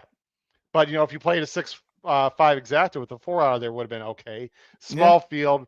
Piper's Gift. Nice ride by Rafael Hernandez, by the way. Takes the win there. Top beat for Andrew. Matt, nice job. All right, guys. Let's go to one of the races of the entire weekend. This is an extremely important race for me, guys. And Andrew, here's what I want to do. I'm going to go ahead because I could probably do both. I'm going to multitask. So I got to make a bet here through the contest that I'm in. So let me just switch to that. Let me go ahead to one of the races of the entire weekend. By far, not even close. It is the Met Mile. It's the Metropolitan Handicap. What an incredible race this is. Nice Host is 9-5. Vibe 15-1. Antiquarians at 5. Saudi Crown 10, Raid by Merit 18, Knightsbridge 8. Journalism is 7-5 right now over Nice House. And Brad, I don't know if you have the you don't. Brad doesn't have the metrics in front of. Oh, we just lost Brad. Okay. I guess it's back to us too. And Matt's not there either. Okay, so anyway, that's all right. I think they're having technical issues. Are we having tech issues? Yeah. Wait, that's not Matt Miller. No, we're back. All right. I think we're having some bandwidth issues. The basement's not set up for 2 heavy users like Matt and I. Okay, so now we've got Matt's relocating. All right.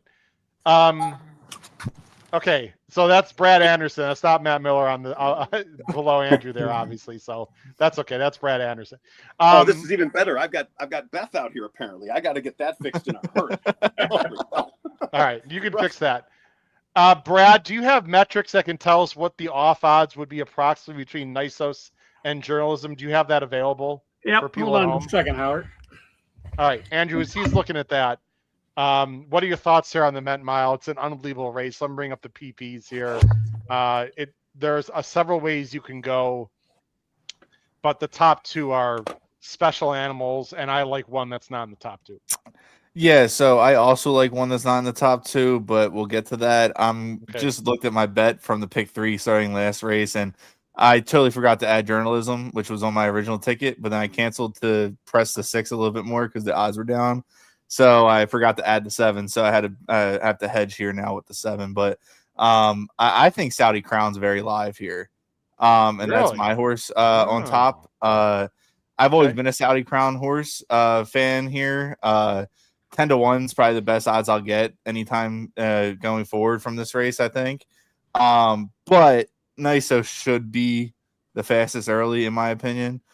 And from the rail, I mean, I don't know if the rail is really where you want to be right now, which is kind of, 9 to 5. I don't know if I would bet it, but I do love 10-1 on Saudi Crown here. Okay. I've always liked him. He's just inconsistent, but he is getting good. When I was a 6-year-old, he's going to have to run the race of his life. He's got numbers that fit. Matt, Brad, did you find out the what off odds we might get between Nisos and journalism? Yeah, looking at the implied odds off of the will pays of the pick 3, Nisos is the favorite, about 9 to 5. Journalism is actually about 2-1 to 5-2. So if the odds will follow the previously bet money into the pick 3, I would think they're going to switch here in terms of Nisos will go off as the favorite and journalism will be the second choice. Interesting. Okay. Do you agree with that if it happens that way from your handicapping, Brad? Yeah, I think so. I mean, Nisos is just a classy horse, and it's going to run its race. Journalism is trying something for the first time, which is the cutback. So that's a little bit of an unknown, but I personally think journalism has the capability. I think the cutback is exactly what is needed, but I think you got to give favoritism to Nisos given his accomplishments, especially at this distance. Brad, would you agree with that? We were all together watching Nisos win the Breeders' Cup Dirt Mile. I made the argument, Matt, on the show Thursday that maybe that Saudi Cup wasn't as impressive as it seems, because even though he almost beat Forever Young lost by a few lengths to magnitude. And my argument is maybe Forever Young is not quite as good as he was last year at the Breeders' Cup. And I do not like the rail on this little weird bend Wilson chute that we've all literally stood next to. I'm sure Pratt's going to work something out, but it always makes me a little bit nervous getting the rail draw in this kind of field and at this configuration. Matt. I agree. I agree with you on that. And as far as Forever Young is concerned, look, it's tough to tell when a horse is tailing off versus just having a right to be a little tired or whatever. And so I'm not so quick to. I look at this form on Nisos, and this is let's just call it what it. This form is stellar. The horse shows up every time. Triple figure buyers. The losses are spectacular losses. I personally, I think this one is well worth it. So even all the way down to even money for me, this is about as high quality a betting product animal that I could come up with. Just shows up every single time. And I'll take a side bet with one of you that as we watch a head-on of the race and from the start, I'm going to bet you that Flavian takes a slight right turn out of there and basically takes himself off the rail and negates that position. If he's able to do that, right? I mean, we'll see. He's the best. I think, unfortunately, the 2-horse may be a little faster than Nisos out of the gate. But I'm with you. I think Pratt. I mean, they all know that odd. I mean, it's and that's fine coming out of the chute. So I know he's going to be aware of it. I just don't know. I mean, the other speed is the 5-horse, and I think that 5-horse is just going to go. So then the question, what happens, to Saudi Crown, who's definitely going to want to go as well, and it's just too much traffic. But I'm with you. I mean, you got Baffert, you got Pratt, you got a quality horse. It's hard to argue if that horse wins. I'll remind you of the ride that Rosario gave to Kofefi in 2019, where he got her off the rail perfectly. So even if the 2 substantially outbreaks the 1, that's not a bad thing.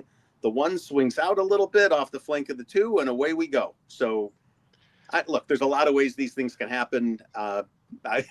Howard, I'm making fun of you directly when I say I don't know anyone that finds ways to determine horses lose faster out of the gate than you. All in on Antiquarian. Oh, my gosh.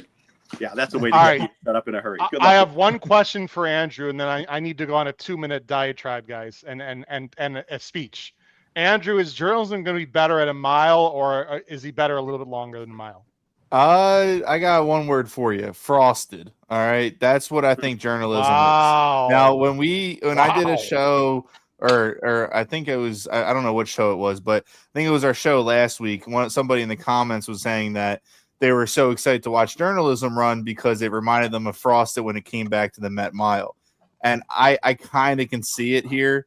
I always thought journalism kind of wanted a little shorter than the 1.25 mile distance. Now, a mile might be a stretch. I don't know. But, I think journalism's very good here. And I just don't know if I could trust 9 to 5. But I guess other people see the vision as well. Knightsbridge was unbelievable down in Florida and then just didn't run his race at Churchill. I know Paul likes him. He could bounce back. I just don't know if he's this quality, but we shall see. Guys, my whole day is basically around this horse. I'm not going to BS people. First of all, I'm playing a massive pick 3, the biggest pick 3 I've ever played in my life outside of it. Well, you can't play in contests. And I'm only using this horse and journalism. That's it. If Niceos wins, then I just lose. That's fine. Niceos can obviously win this race. Guys, I talked about this horse a lot on the show Thursday, so I'm not going to go on too long.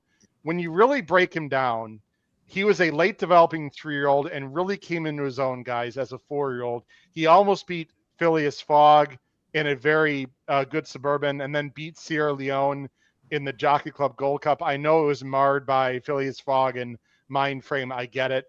Throw out the Breeders' Cup Classic completely. He was wide into a fast pace. That's not what's going to happen here. He came back in the Westchester. He didn't face much, guys, I understand, but he did it really, really well. Todd is getting him ready for a mile. And most importantly, guys, I think he's going to set a great trip, a really good trip. I love Velasquez on him. He likes Saratoga. I wish he was a little bit higher than 5 to 1, but if there is a lot of pace, and there should be, because Raid by Merit's fast, I think Mindframe is going to go the way this track is playing. This should be contested. If it's not contested, I'm going to lose probably. I like everything about this horse. I need him to come first or second in the contest. I played a small try, Matt, but just sort of for asses and giggles on the side. Antiquarian needs to finish first or second for me, guys. And if he does, I'm going to move way up in the standings. I just think he's really good, and I think it's just taken a while to show it, but I'm expecting a massive effort, especially if the pace gets hot, guys. Your thoughts on Antiquarian? Feel free to poo-poo my thought and push back if you want. No problem.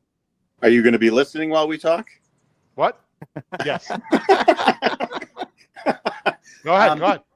No, seriously. It's funny. People talk a lot about recency bias.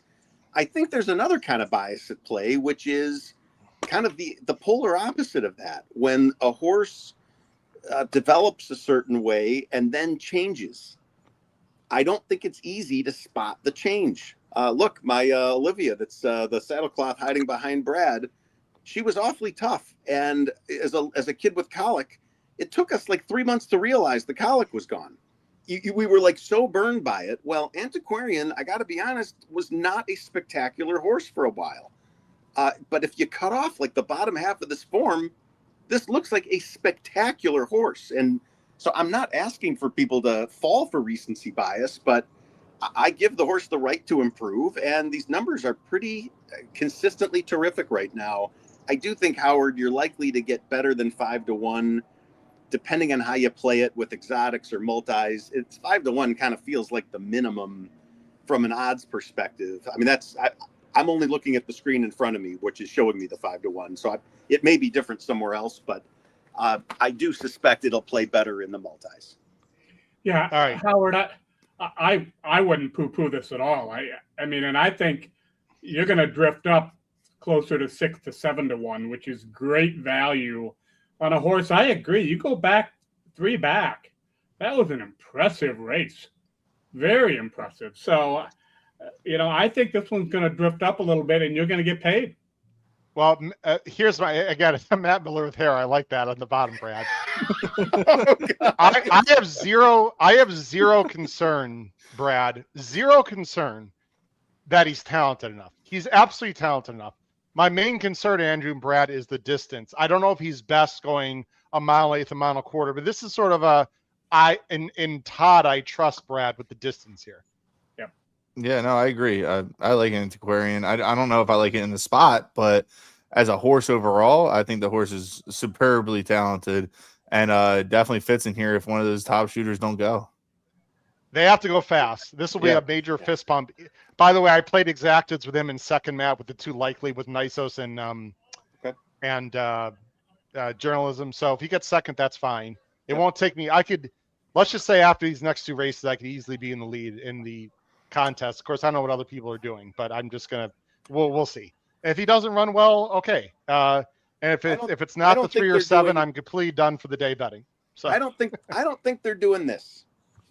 I gotta say, if you've held on to your money on Belmont Day playing contests up until now, it gets tougher and tougher to fire until the end. And so this might be a good spot where not a lot of people are playing. And I think if people are playing, they're looking at Nisos as a bankroll builder.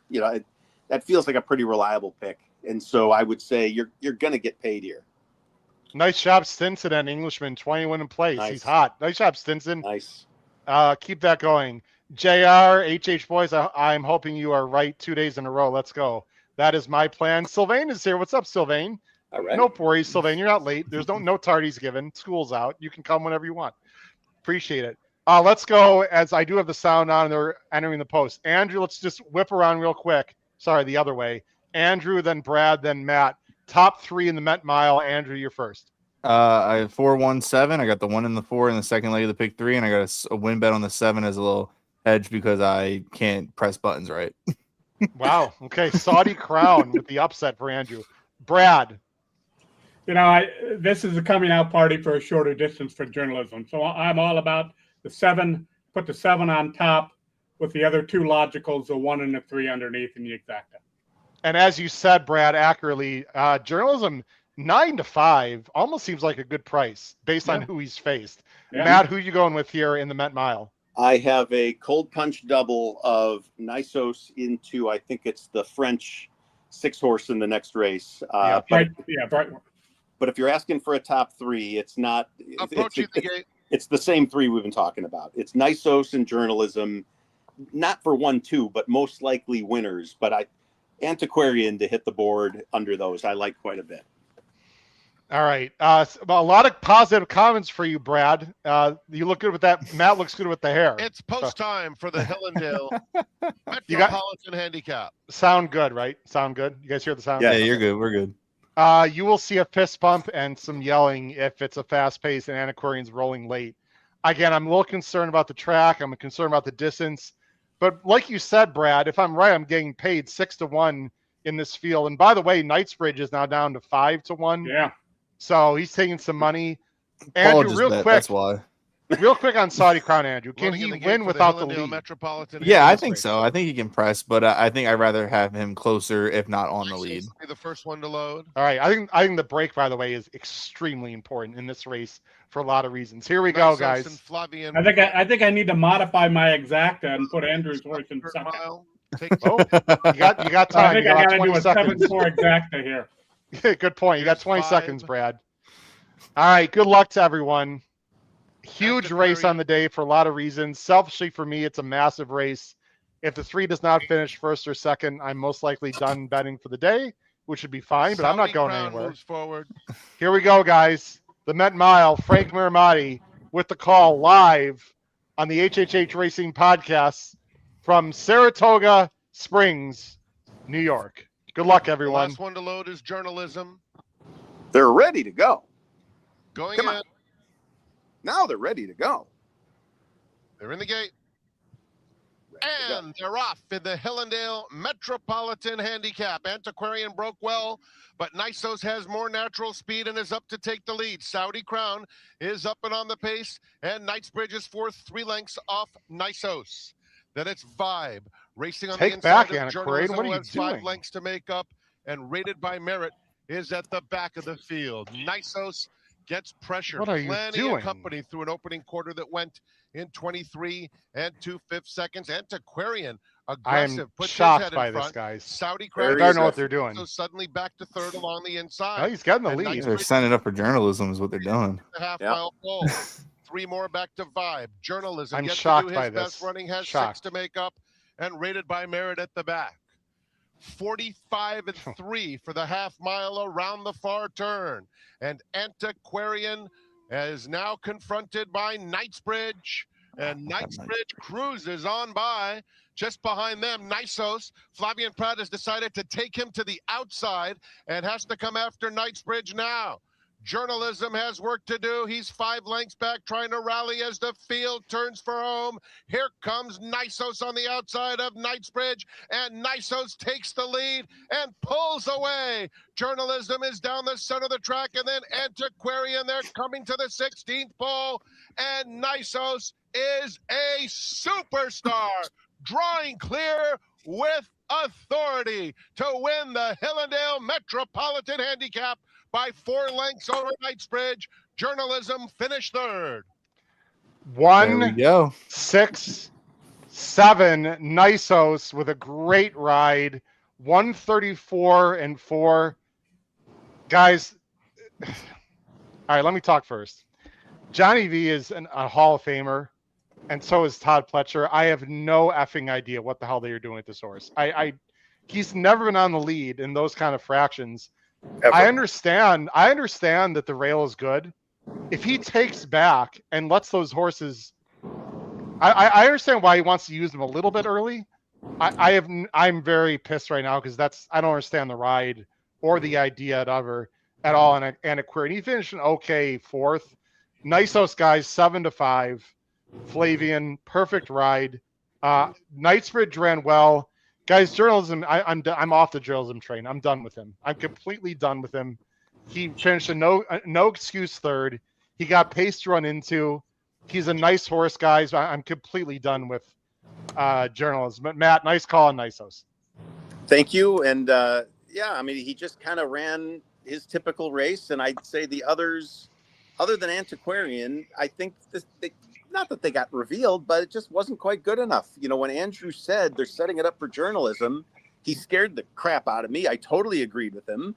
And journalism just didn't have it. And so, yeah, I think it would be tough from here to get back on journalism. The same thing with Knightsbridge. That's now 2 in a row where, look, it's a great horse and he made a nice move here, but it just wasn't good enough. Nisos is just better. And Antiquarian, Howard, I don't know. I don't know what they were thinking. The horse clearly had a ton of fitness and energy, and he brought a lot to the track today. I'm just not sure it was apportioned out the way we would have chosen for that. But I think if they had run that race slightly differently, he's an easy second. I mean, it was 23 and 2.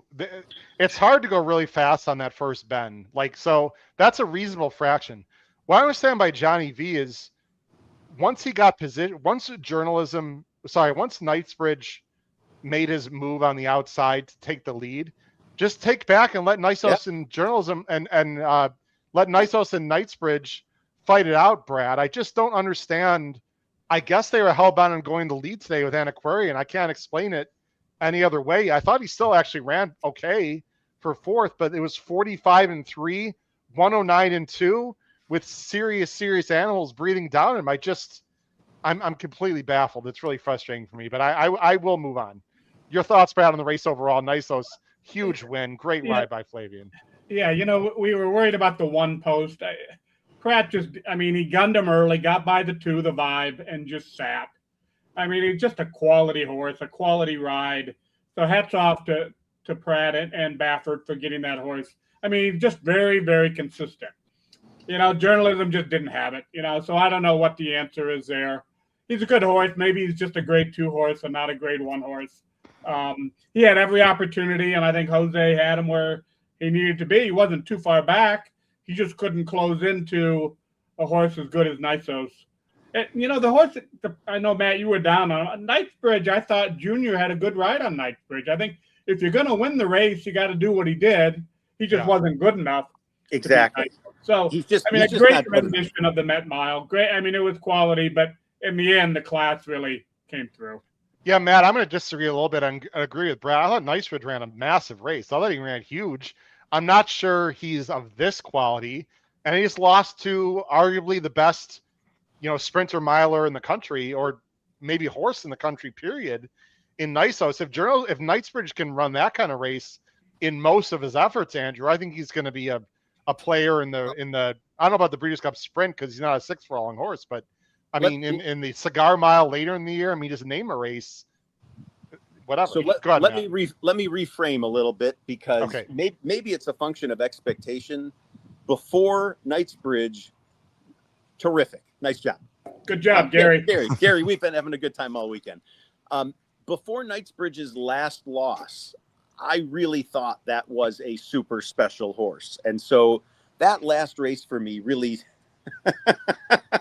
You get kicked. Did Beth kick you out of the house, Matt? That would be Brad that kicked me out of the house today. That's fine. Before his last loss, I thought he was something better than he was. So I agree. Today was a very solid race.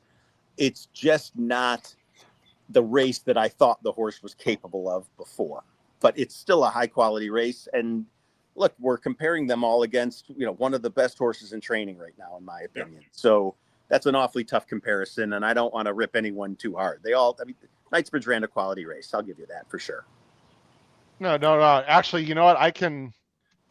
Brad, you're actually confusing. Well, you guys are actually confusing his appeal. Do you mind if I change your? No, I can do it, Howard. I got it right here, Brad. I'm changing it right now, literally. This is going to get even worse. I have a feeling. No, it's just going to be generic. There you go. Well, now hold on. The banner, actually, I think you need to change the banner. Yeah.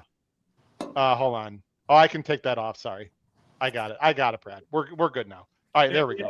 You go with a person whose face is on every damn timeline I see when I log on to my Twitter account. I don't think anybody's confused on who Matt Miller is here. Well, some people in the chat don't know you, Brad. We got people all over the world watching, like, who's this guy?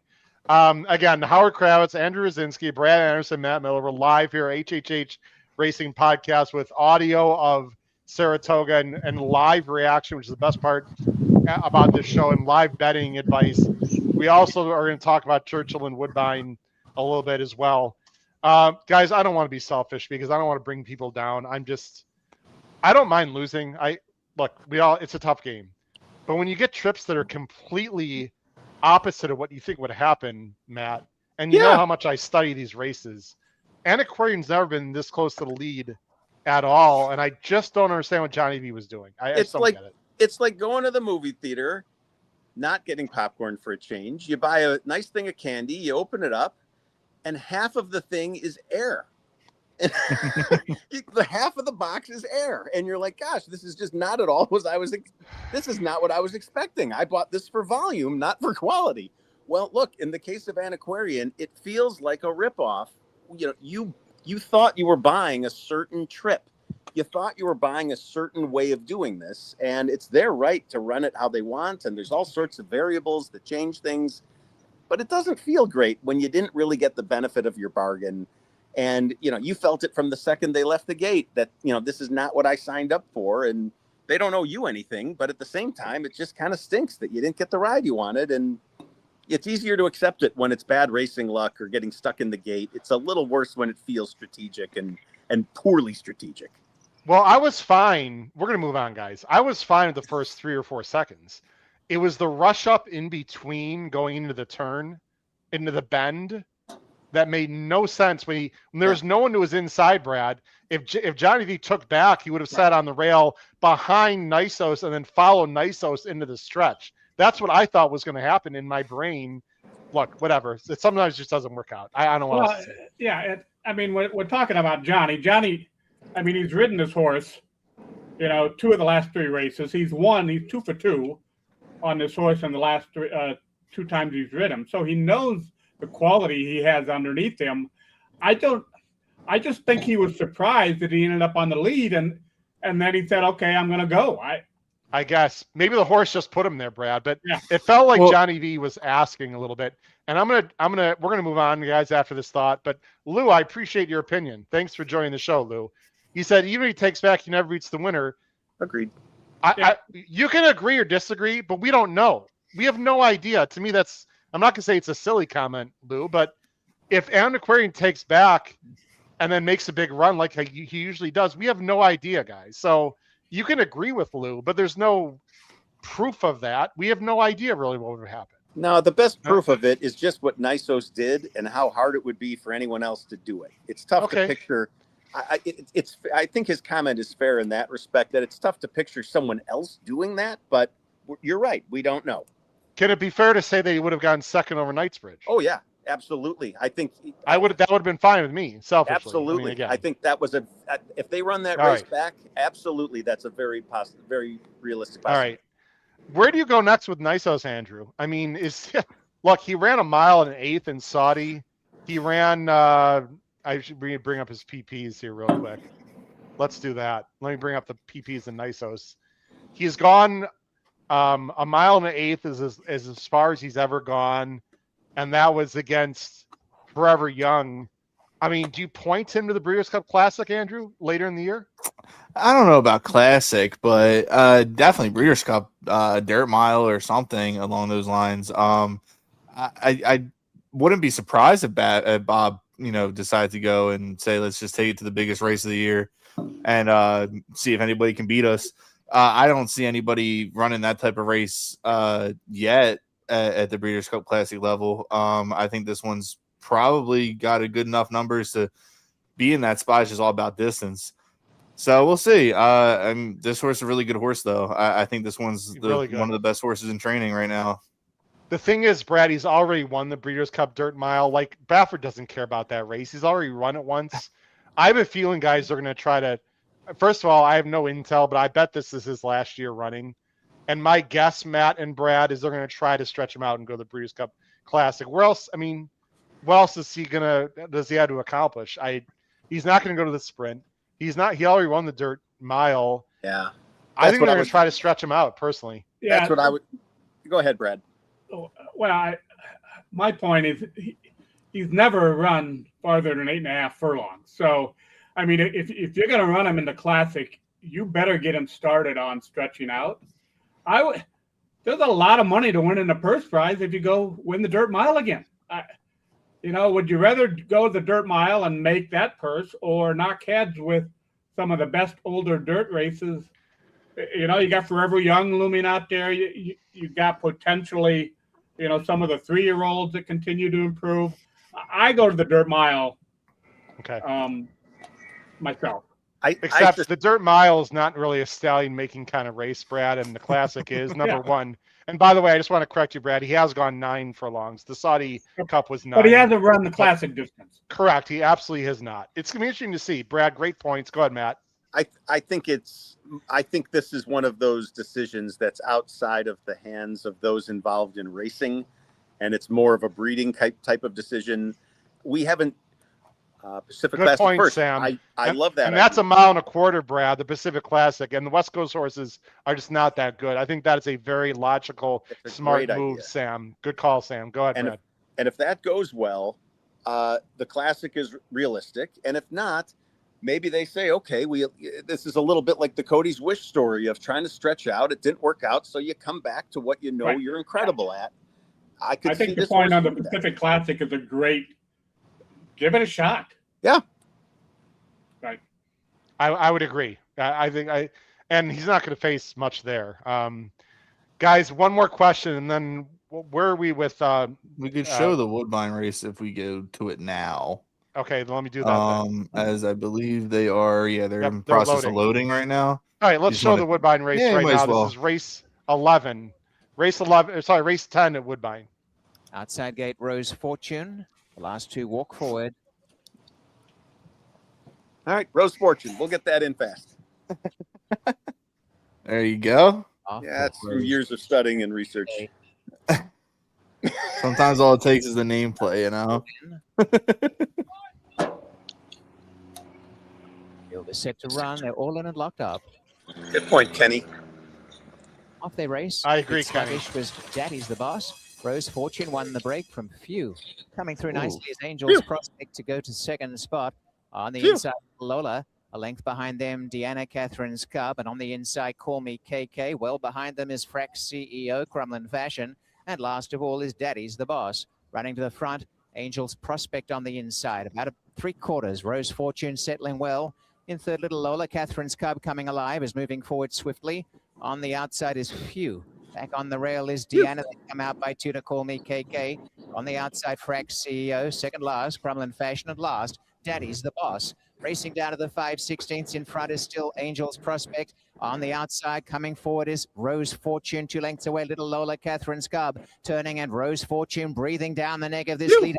Angel's Prospect in front. About a half a length to Rose Fortune. 2 lengths away, Little Lola. And then Catherine's Cub still in front, Angel's Prospect. Rose Fortune's had every chance. And back on the inside, Little Lola. And kicking clear, Angel's Prospect for Emma Jane. Angel's Prospect showing no signs of surrender and has it won. Angel's Prospect, a winning prospect by 3 lengths. Close for second, Catherine's Cub lunging at Rose Fortune, the stablemates, and then came Little Lola. Behind them was Deanna. The race time is 1:10.95. I want my $20 back.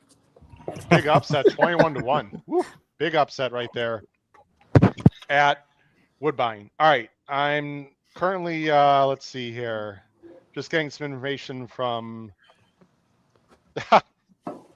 Okay, no surprise. By the way, Charlie and Paul are going to join us again at some point. Charlie said he was going to join us once his voice recovers from Reef Runner. So I can't even imagine what was going on here with him winning with Reef Runner. I also can't imagine that he hasn't been using it since then. I don't think he's into that yet, so. No, I meant his voice. Oh, I thought you meant something else. No, I meant his voice. All right. I assure you, he's been talking plenty since Reef Runner. I'm sure of it. Oh, he's telling everyone in the world how that's his favorite horse. Absolutely, it was a great win. He hasn't stopped. I'm surprised he wasn't in the winner. I'm surprised he wasn't on top of Reef Runner in the winner's circle. Oh, who's all being right, guys. Inappropriate now?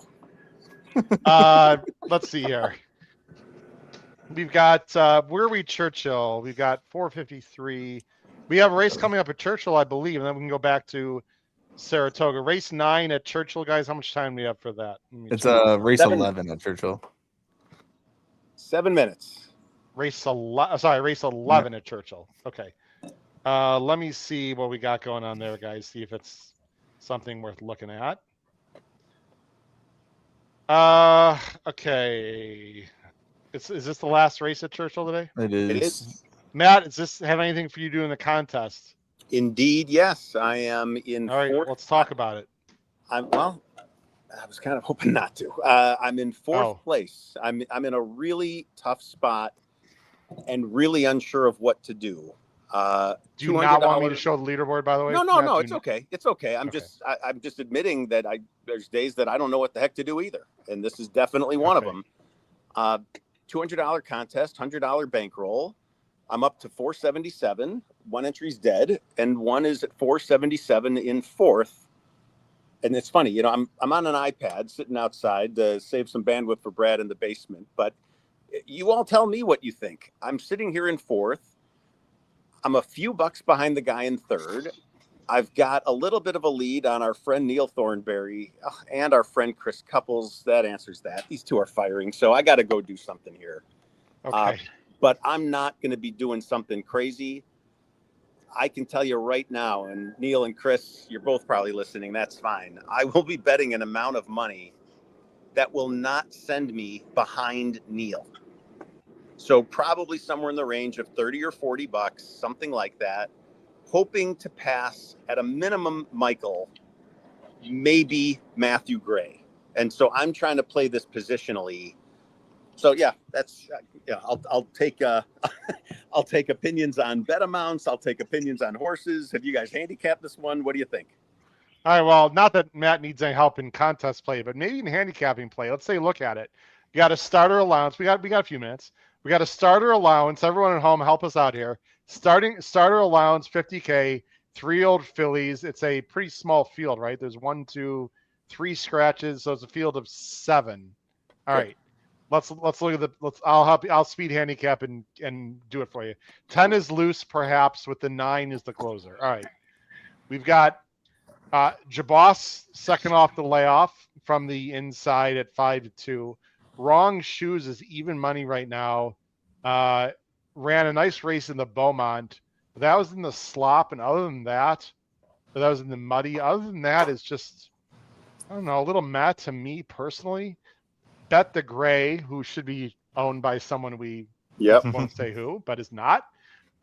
Also ran a big number last time, but that was also in the mud, and I don't always trust that. Sassy Fox looks a little bit slow and sort of meh to me. Edie is a synthetic horse switching to the dirt, which is interesting. And then you have a price with Tiziana on the outside, and then Brunia, who is the speed of the speed. This is interesting, Matt. There's a lot of horses I don't really like, to be honest. Speed handicapping, geez, I guess the 3 should be the favorite. I understand it. What is the 6 furlongs? Man, I'd like to watch the replay, which we don't have time to do, of the one and the the 2 and the 3 ran against each other last time, Matt. By the way, when they ran against each other, the 2 was 2.8 and the 3 was 1.9. Telling. There was a 3 length difference, but the 2 was off the layoff. I'd have to watch the replay there. Matt, just speed handicapping. If I had just make a quick play, I would just do something very simple like a Dutch Exacta 2-3. It's not very creative. Any thoughts, Brad or Andrew, on the race that we just went through real quick?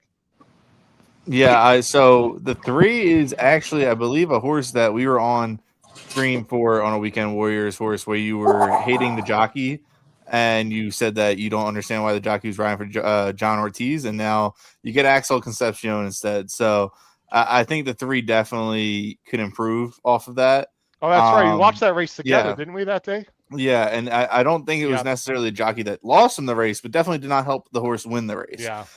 So I can totally see the horse being even money here. I think the horse that's really dangerous here is the 8, going trying dirt for the first time. Maury wouldn't put this horse here if with Woodbine opened up now if he didn't think this horse wants regular dirt. In my opinion, the synthetic is good enough that he could have stayed at Woodbine, especially after Turfway, to come back to Kentucky after taking a stint up to Woodbine to try to run on the dirt shows me that they kind of want to see how this horse can do. At 10-1 odds, I don't hate it, but I don't really like too much other than the 3 and the 8 here. Matt, I forgot that this with the jockey situation, this 3 is tons the best. I would simply go 3-2 Exacta, Matt, maybe with someone else if you can afford it. But if you make one small play, I would go 3-2 Exacta personally. Brad, real quick, and then we'll get to the race itself. Howard, I haven't looked at the race, so I'm not going to give an opinion. I like where Andrew is thinking. If you're going to try and beat this favorite, who's logical, then I like the value that Andrew was talking through. Okay. I don't think Brett, I'm sorry, Matt. You're obviously not trying to do that, though, I'd assume. So I'm talking more from a contest perspective for Matt. Matt, can you play an Exacta with 2 horses, or I would maybe just play win bet on the 3, Matt. I think the 3 is much the best here with the right trip, to be honest. So as I've listened to you guys, here is what I've synthesized. With the leaderboard where it is, I'm willing to bet $30. And if a bunch of people pass me, so be it. With my $30, it's a simple 25 to win on the 3. That will get me above the guy in 3rd. And I put $5 to win on Andrew's 8 because I'd feel like a total jackass. And for $5, it's a total no-brainer and would achieve the same objective. So, correct. Yeah, it's a simple $25-$30 bet here. Whatever I did, $30 bet. And I will probably be putting some side money on the 3. I didn't want to bet myself out of position in the contest with it, but I do think, especially once you spazzed Howard saying, "Oh yeah, this one's the best," that was enough for me. You know, once you conclude it that fast, I'm good. So I'll be betting this one on the side as well, but not super heavy. So you're basically doing Dutch win bets. Matt is doing on the 3 and the 8. The 3 is even money right now. The 8's 8-1. Correct, Matt? But just designed to pick me up $50, you know, 20, 30, $40, something like that. I'm just trying to pass the guy right in front of me. That's it. How much are you betting? $30 total. A total of 30. Okay. 25 and 5. 25 and 5? Yep. Okay. So you're betting 30 to get back 40? Actually, it's not Dutched. If you were Dutching, you'd bet more on the 8, actually. No, sorry. You bet more on the 3 if you were actually Dutching it. But I've got 25. So you're not Dutching it. I've got 25 to win on the 3, so I'll make $20 on the race if the 3 wins. Right. Okay. Very interesting. All right, let's bring up the sound. Good luck, Matt. Let's see who wins the last race today at Churchill. Excuse me. Travis Stone with the call momentarily. I'm not jumping in the pool if I win. I don't even know if it's heated yet. They are loading. Yeah. Yeah. There's a little bit of delay right now, guys. It's not. Oh, some horse has the wrong shoes. Computer issue here, guys. No. They may have already broken, Matt. I'm sorry. I don't think they have, but I'm having. No, they haven't. We're good. Here we go. Here we go. Waiting for Tiziana and Runia. Yeah, I got 3-8 over the 2-3-8 overall. So little 50-cent try. Good luck. Yeah, we're gonna take a very small break after this race, ladies and gentlemen. Brad and I are probably not coming back after the break, if that's okay. So we'll say. Okay. We gotta come back for the Belmont, though, Matt. That's up to you. Okay, deal. Yeah, happy to. Okay. Yeah, we'll figure out the bandwidth. We'll come back to the Belmont. We're in the gate. Good luck, Brad. And they're off. Runia breaks right in stride, and Edie does too. Those two quick out of there. Bet the Gray is on the chase, racing third and about to be passed outside by Tiziana, who comes on to grab third. Bet the Gray back into fourth. Wrong Shoes, fifth inside. Sassy Fox, second to last. And Jabos is the trailer. Runia has taken charge. Runia takes charge through a quarter in an honest 22-3. This would be a good winner, too. Half on the far turn. Bet the Gray in pursuit. Tiziana 3 wide on the chase still. Edie down inside. Edie's back into fourth. Wrong Shoes fifth and starts to hone in. Wrong Shoes traveling well. Has just moved into fourth. Angles to the far outside. 4 wide for Wrong Shoes. They are stacked across the track. Runia down inside. Bet the Gray in between. Tiziana. Wrong Shoes still under a confident ride from Axel. Now is shaken up for a bit more speed. And Wrong Shoes has taken charge. And she's opening up. And she's opening up at will. Wrong Shoes rambles home in the finale. And the margin is 5 in the end. Dude, why can't that eke it up for second? Grab third, fourth, and Jabos fifth. Actually drifted to 6-5, Matt.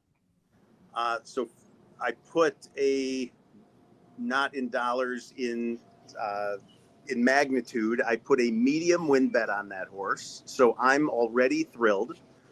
The contest, if that goes well from here, is gravy and terrific. But as I've talked about lots of times, contests are, there's some variance in terms of how people do. Some people could have just slammed this horse all in, especially if Skippy's listening to you or whatever. But yeah, we'll see. But in the meantime, I hit my bet in cash. And if you can budget your cash and contest money appropriately, this is kind of how you do it. But admitted, it's not a function of having a huge budget. It's a function of being able to manage those budgets so that the cash and the tournaments complement each other and one isn't dominating the other. Nice job, Matt. I hope that worked out for you contest-wise. Guys, we're going to hold off on the break. you're the one that picked that one. So I'm not going to say, look, I'll take the strategy, whatever. Thanks for the pick. Much appreciated. I just looked at the field again. Especially, Andrew, I've seen this horse run a lot. We talked about this horse last time. With all due respect, he needed a jockey that knows what the hell they're doing. Yeah, that was a great ride. She was tons the best in that race. She should have been less, to be honest. So I wish I pointed that out. I wish I had the stones to just go crazy on that win bet there, but I'm waiting for the next race. Guys, we're not going to take a break, ladies and gentlemen. We're going to show the Manhattan, and then we got about 45 minutes. So that'll be a perfect time to take a break. And then Brad and Matt, you guys can come back, with 10 minutes to post or whatever, the Belmont, whatever you want to do, or not. Guys, this is my other, let me put myself back on screen again, all this. I had two, thank you, James. Appreciate it. It's 6-5, but whatever. I appreciate it, James. It's not whatever. Dude, it's not whatever. You had a race, you needed a winner. I'm a little down on myself right now, Matt. Yeah, I'm sorry. You can only take what they give you. And you needed a winner in the last race of a contest and hit it. That's it. Nice job. 6-5, 9-5, 9-1. Thank you. It is what it is. You solved the equation. You did exactly what we needed. So, right, you can't apologize for long shots not winning. That doesn't work. It's not how this works. Well, it's 5-1. I wouldn't necessarily say the Antiquarian was a long shot, but I'll be bitter about it for about 2 more hours, and then I'll let it go. What I'm trying to do right now, let me do this. I had two main opinions today, two very, very big opinions, and a semi-third opinion. Sand Trap earlier today was my third best opinion of the day. She didn't get a great trip, but she also probably wasn't good enough. Matt and I were watching the race together, and we talked about it. My second strongest opinion of the day was Antiquarian. Borderline my first strongest opinion of the day, to be very honest. My 1A opinion or 1A opinion is this next race coming up in Bright Picture. I absolutely love Bright Picture in here, and it's Flavian. I'm probably going to do something I should not do. In fact, if you're listening to home, boys and girls, don't chase if you're having a bad day. But I'm about to make an irresponsible win bet on Bright Picture and try to get even for the day. But Matt, it is my 1 or 1A opinion, and we've always talked about betting your strongest opinion. So I'm looking at the weather, by the way, guys, too, and I think we're going to be clear through the Belmont, which is amazing. So we dodged a bullet there. Guys, Bright Picture to me, and we talked about a lot on Thursday, this is not some kind of Euro complete absolute Breeders' Cup monster, but relative to this field, I think he's very good. I think he's going to sit a good trip. I talked about this horse a lot, guys, on the show. The horse that he lost to last time, Dariz, who you see on the top here, is going to be in the big Prince George race, guys, the Royal Ascot, the big race for the older horses. His turn of foot, Dariz, who, by the way, he won the ARC last year, Dariz. This is an absolute, complete, romantic warrior monster. And Bright Picture only lost by 3 lengths, actually ran pretty well. He's improving. He's tactical. Unless Rhetorical or Deterministic gets loose and the grass course is completely unfair, I love Bright Picture. I'll take 2-1. Matt and Brad and Andrew, I said Thursday I would go as low as 8-5. What do the odds look like, Brad? I really need your help here, because if he's going to drift way down, I might not make this big win bet. So what does it look like for Bright Picture in this race? Currently 2-1, Brad. Yeah, the implied odds, Howard, clearly have it. It's 2-1, and he'll go off as the favorite, slight favorite over Rhetorical, who will be more like 5-2. Wow. But Bright Picture definitely will be right around 2-1. All right, they've got Rhetorical at 3. Deterministic 9-2. Who else taking money? Is One Stripe taking money? 9-1. A little bit, but not by much. Test score. So the other ones are sort of all over the place. Andrew, your thoughts on this race? Again, I want to be as clear today as anyone who agrees with me on Bright Picture. I'm not saying this is a cinch. I'm not saying he's a Breeders' Cup turf winner. I'm saying for the situation in this race, I absolutely love Bright Picture. No, I agree. I think Bright Picture is definitely one of the live horses here. I think it's Deterministic's race to lose. I'm super confident in this horse. If you guys can't tell, I am alive in a pick 3 to the 5. It's not paying a ton, but it's paying enough that will give me some bankroll going to the big race. Kendrick Carmouche just loves this horse.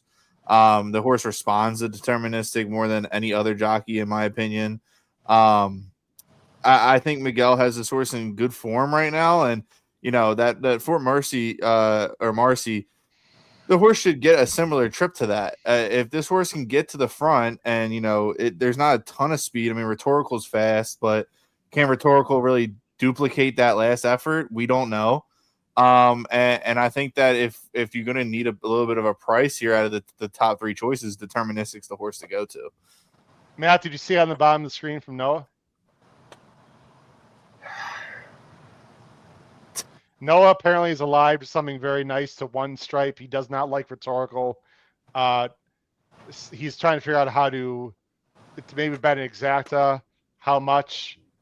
Thanks for joining the show, Noah, and asking the question. By the way, just for everyone at home, apparently Determinist is going to lead. That's what Miguel said, number 1. Number 2, Rhetorical supposedly is battling a little bit of a foot issue, has an aluminum pad on. I'm not saying don't bet the horse. I'm just giving people information. Hedge suggestion when he's alive to an 8-1 shot, Matt. Noah, if you really like One Stripe, I would, and you hate Rhetorical, it's very simple. I would do Dutch to exactas, Noah, 5-6 over 8. To me, that's absolutely what I would do. I think one of those 2 is winning. If you don't like Rhetorical, it's not going to cost you a lot. No, I know you're not asking my opinion, but that's what I would do. Matt? Well, I'm trying to see if Noah, if you can type in the chat, are you in a contest or what's the context for this? But I would say, especially when you have a horse like One Stripe, I'm not trying to argue with your pick in any way. Okay, got it. I'm not trying to argue with your pick in any way, but I don't know that if the horse loses, that it just gets second. There are plenty of, a horse, like a Ways and Means yesterday. I figured if it didn't win, it would get second. Some horses feel very, very likely to be up there. One Stripe is going to have to do something kind of special to win. I just don't know that you can count on something special and getting second. So if you don't like Rhetorical, I would just pretty quickly flex to a very simple win bet or double using our favorite 6 French horse that we've been talking about a bunch. Just a bright picture. I think that was the name. Okay. I would just keep it simple and okay, keep going. Look who's here, guys. Davey. What's up, Davey Lane from UK, Liverpool? He's always loved One Stripe. He's always loved that horse. That first time we saw him was amazing. Yeah, Davey, thanks for joining the show. And by the way, great time to mention this. Davey Lane, if you don't know who Davey is, we have a lot of new people listening and watching. He's an excellent punter, handicapper from Liverpool, England. He's been on our shows many times. He writes our national tip sheets. Ladies and gentlemen, a week from Tuesday and Wednesday, so not a week from Tuesday and Wednesday is the beginning of Ascot. We are going to have live Royal Ascot coverage here, guys, on the podcast, the first 3 or 4 races on day 1 and day 2 with Davey Lane live. These are must shows with an excellent European handicapper. So please join us a week and a half. We'll be promoting that quite a bit. Go ahead. Let me just offer, I've not historically been a huge fan of international racing. I'm intimidated by what the form looks like. I don't really get it very much. Joining these shows and listening to him is very grounding. Oh, crap. I knew he was going to do that at some point. I've had that size, Brad. What are you doing? Oh, my God. So, yeah, watching international racing via this medium, I think is quite educational and helpful. I feel far more off on my own trying to pick it up on TVG or whatever. This is much more easy to follow. Hey, Howard, can I answer Noah's question? Real quick, because they're loading, Brad. Yeah, believe in One Stripe. I will double down a double One Stripe into your top 2 horses in the Belmont. Go strong. Believe in your opinion. Oh, my. Wow. Rhetorical. All right. Hell yeah. Noah, good luck. Selfishly, I need bright picture One to Stripe. save face and to break even today. I played a very large win bet for me. Good luck, everyone, in the Manhattan. They're in the gate. One time, Carmouche. Acting up. Rhetorical. Come on. And they're off in the Resorts World Casino, Manhattan. Test score broke alertly, and so too Rhetorical. And Rhetorical Keen goes right to the front. Make Me King. What are you doing, Kendrick? With him. And Deterministic just off the pace, but he wants to get right after Rhetorical with a lap to go. Tuck the 6 so it in. Is Rhetorical setting the pace while well off God, I ahead. can't get a trip Deterministic today. and Make Me King are second and third, and they're followed by Battle of Normandy with the black cap 4 lengths off the lead. Test score is now just inside of him. Then comes Bright Picture 3 wide on the outside of Integration. Tiz Dashing is second to last, and another 2 to 1 stripe. The opening quarter went in just under 23 seconds flat. And it is Rhetorical. Arad Ortiz Jr. trying to ration his speed, leading 3/4 of a length to Deterministic in second. Make Me King races in third. Battle of Normandy fourth. And then it's test score 6 lengths off the pace, followed by Tiz Dashing, who's inching up inside Bright Picture. Integrations between those two. 1 stripe at the back. 47 seconds for the half mile. And it's Rhetorical taking them into the far turn with a 1.5 length lead. Deterministic, last year's Manhattan winner. 109 and turns 4. Up the pressure now in second through 6 furlongs in 109 and 4. They're moving right along. I'm not winning. Battle of Normandy moves up outside of Make Me King. Test score 1 stripe is out. Come on, 8. Picking off horses in the yellow on the far outside. They're at the top of the stretch. It's Rhetorical and Deterministic. Rhetorical has something left. Deterministic's trying to get by him late. Test score is in third, and 1 stripe continues to close on the outside of Make Me King. Deterministic gradually wears down Rhetorical. It is Deterministic and Kendrick Carmouche back to back in the Resorts. Bingo! Wow. Nice job, Andrew. Let's go, dude. First place. How about that? Woo! Your place bet cashes also. Congratulations. Yeah. 5-2. I think If test it's score up the 5-2, inside. I don't have the exacta, but if the 8 gets up for second, I got the exacta. So Nice job, Andrew. but yeah, pick 3 cashed. Woo. Thank God. 5-2. Did the 8 get third here? Or did I don't know. I think if the 2 got it. That 2 was running huge. No, I know, but did he get third? The 1 stripe. Yeah. Yep, Yes, he got did. it. Yeah. Yep. 5-2-8. Miguel said Deterministic is training well, comes off the pace. Okay, these times can't be right. The mile says 1. There's no way these times are right. It says 1:33 for the mile. I can't imagine that's correct. But anyway, well, 9-2 over 15 over 7. Determinist comes off the pace, goes by Rhetorical. What a job, Miguel Clement. This horse is underrated, guys. I thought his wins last year, Brad, were against sort of weaker fields. This was a pretty darn good field.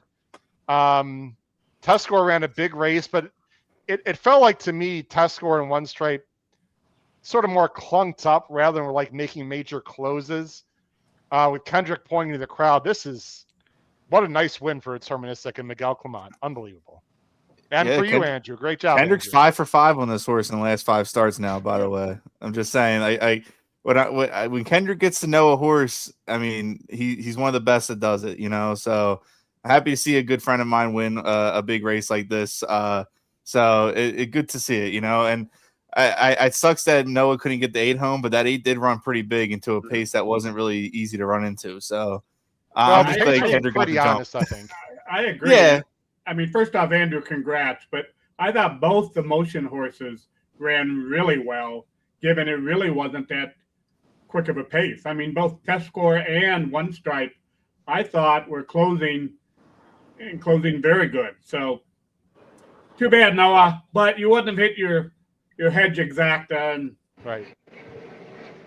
You had to be cheering for that 8 coming down the stretch. It was an honest first quarter at 23, but the half was a 24-second second quarter. That's really what changed the whole race. In terms of my horse, you could Matt, you make fun of me for like not knowing something good is going to happen like early in the race. Like, how do you know? Oh yeah. Europeans don't want to be uncovered 3 wide. I'm not saying the ride was bad. It's just my day. Ladies and gentlemen, I'm not going to apologize for anything. I'm just having an awful day. So if you believe in me and you're making bets with me, then I'm sorry, everyone. I'm just having an awful day with bad luck and bad rides and just There's Just always not one happening. more race. You got the Belmont, Howard. Come on. I don't have an overly strong opinion in the Belmont. I don't. We gotta get I've power already, shift home. I already just doubled my loss with that bet right there. So I sometimes you just gotta know when to pull back. That's just not my kind of day. Okay, I'm gonna throw this at you. Well, what do you do deterministic? This was a mile and 3/16. I mean, you keep going these distance races. Is this a Breeders' Cup turf quality horse? I don't know about Breeders' Cup, but I mean, it's a Grade 1 winner, and I think a Grade 1 winner going forward too. I just don't know if it's Breeders' Cup quality, but I wouldn't be surprised if they didn't try to get to it. Would love to see it. The good connections and everything else. I mean, would love to see a horse like that win. Brad, no, listen to you, so you got to give him credit for listening to you. He doubled up on his opinion, and that didn't work out very well. Yeah, but he wasn't going to hedge deterministic. We had him hedging rhetorical or right pictures. So it wasn't happening, right? He was right about rhetorical. I'll give no credit for that. Absolutely right about rhetorical. Yeah. Can I, Andrew? Why wouldn't you run them in the Turf Classic? I think you should. He just beat rhetorical, who. Well, I'm not sure he's a mile and a half horse, Brad. Yeah. Yeah, the distance is the issue. The class, I don't think is the issue. I think it's just the distance. Hoo-ah. Nice shot right the wire. Hoo-ah! With the deterministic. I would not go there. I would run him in high class of races that are not that distance. And you would skip even the mile in the Breeders' Cup? That I would. Did he run the mile last year? I have no idea. Oh no, he skipped it because he got a slight injury, I think, right? Do I remember that correctly? Yeah, because he won the Manhattan. He won the Manhattan last year. Right. Here it is, Brad. Brad's on the screen, Brad. Yep. Yeah. He's never been beyond a mile, and so he did run a mile and 3/8 when he was a 3-year-old. A 3-year-old, yeah. And ran pretty well. I mean, why not? I don't know. Miguel's really smart. He'll figure it out. Yeah. Matt and Brad.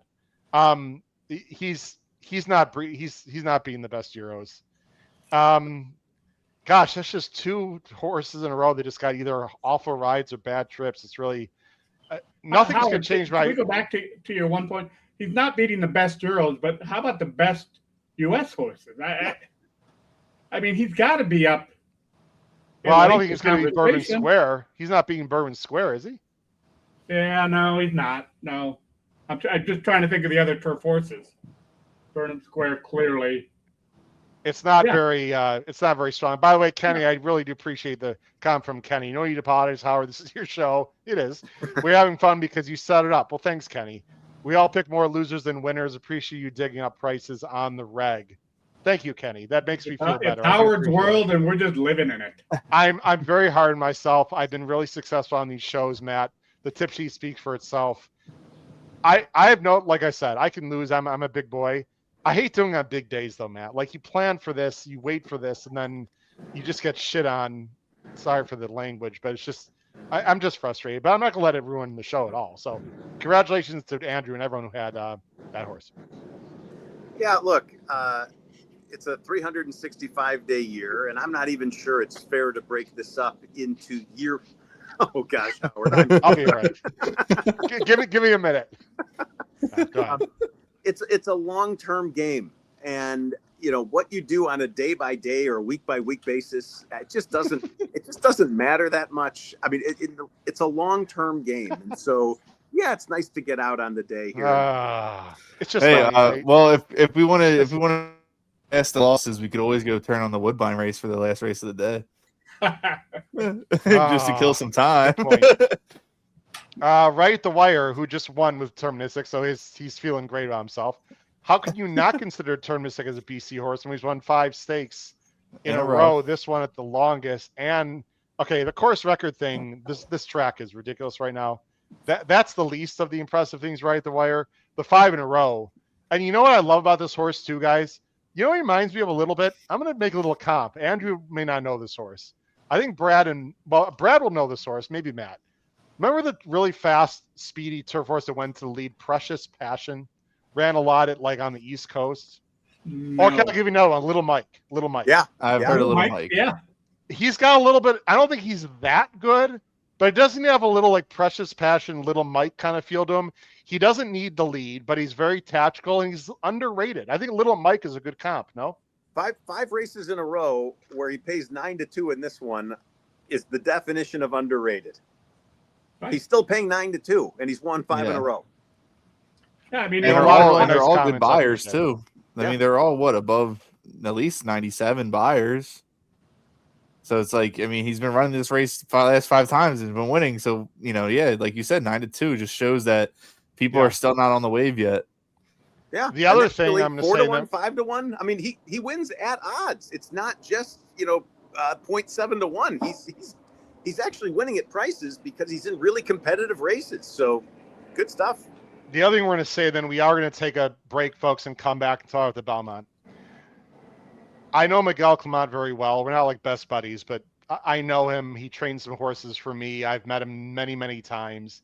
Like his great father, he's very soft-spoken. Early in the week, he said this horse was training well. Miguel does not say much, guys, but when he says it, you need to frickin' pay attention. I underestimated that. I still thought Brett Picture was going to win, but now you tell us. Now you tell us. Oh my God, we need. You would have switched your opinion, Matt. If I told you that, you would have switched your opinion. Maybe we need a production meeting here. Like, let's just real quick. When you have intel on a horse, great to share it before the race. He didn't tell me personally. He made it public. He said publicly he likes his horse. Okay. Anyway, Brad, just go when certain trainers say something, you got to pay attention. When other trainers something, Brad, it's BS trainer speak. Miguel is not one of those BS guys, Brad, correct? Correct. And again, I mean, I think Andrew pointed out, Kendrick said they were going to the lead. I was a little worried because he didn't get the lead, and then he went wide into that first turn, but then he just carried through and just ran a great race. So, I mean, yeah, great job by training this horse up. And I think Kendrick knew the horse and knew where to put him and really just closed it out real strong. And Tawny Port won earlier. He's going to Australia. That was Miguel. And Tawny Port doesn't usually win races anyway. All right, here's what we're going to do. We've got, how much time do we have to the Belmont, guys? We're going to take a break and come back. Just want to check the time. 36 minutes. Yeah. Perfect. All right. We're going to take, ladies and gentlemen, we have over 400 people watching live right now. Thank you so much, everyone. Really appreciate it. We're going to take a 2-minute break, ladies and gentlemen. And then we're going to deep dive into the Belmont. We're also going to show some promotional stuff and talk a little bit about the podcast, Andrew, because we have time for it. And we're going to get to the Belmont. Matt and Brad, just so people know, do you plan on coming back after the break? And how much time about before the Belmont, roughly? Just so I know. I'm looking at Brad. You say, you tell me. I say let's come back. We'll be back in like 10, 15 minutes. Okay, great. So why don't you and Andrew, carry the banner, and we'll be back in about, once you say 15 minutes. Okay, Andrew and I will be back in 2 minutes, ladies and gentlemen. Matt and Brad will be back about 15 minutes. Let me go ahead and set that up here. You're watching the HHH Racing Podcast, having a great day with my best buddies, Andrew, Brad, and Matt, having a great time. We're going to be right back. While you're away, everybody, go look and see what I get paid for doing these shows. Go look and see what Chris Couples just did to me in the Twin Spires contest when I said what I was betting. Just do that on the break and just think all the horrible stuff about that used to be friend of mine. Nice job, Chris. And no, I see you bet it all. You did not target me. It's all good. Nice hit. It's also why you bet on the side, but he just nipped me. But look Matt, at the amount he bet. It's just so people know, Matt was out of the money in the Twins Virus contest by 15. Won $5. I still got fifth, which is $500 cash, and I'll totally. Oh, I'm sorry, it is. Yeah. But it's kind of my point about why you should supplement in those spots. Betting a little cash on the side. Yeah, that took all the sting out of Chris punching me right in the face. And Michael was only 15 behind you, and Neil was only 8. Wow, what a crazy finish. All right, let's talk about the other guys. Stay with us. We'll be back in 2 minutes to talk about the Belmont Stakes, ladies and gentlemen. Thanks for watching the HHH Racing Podcast.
You're muted, by the way.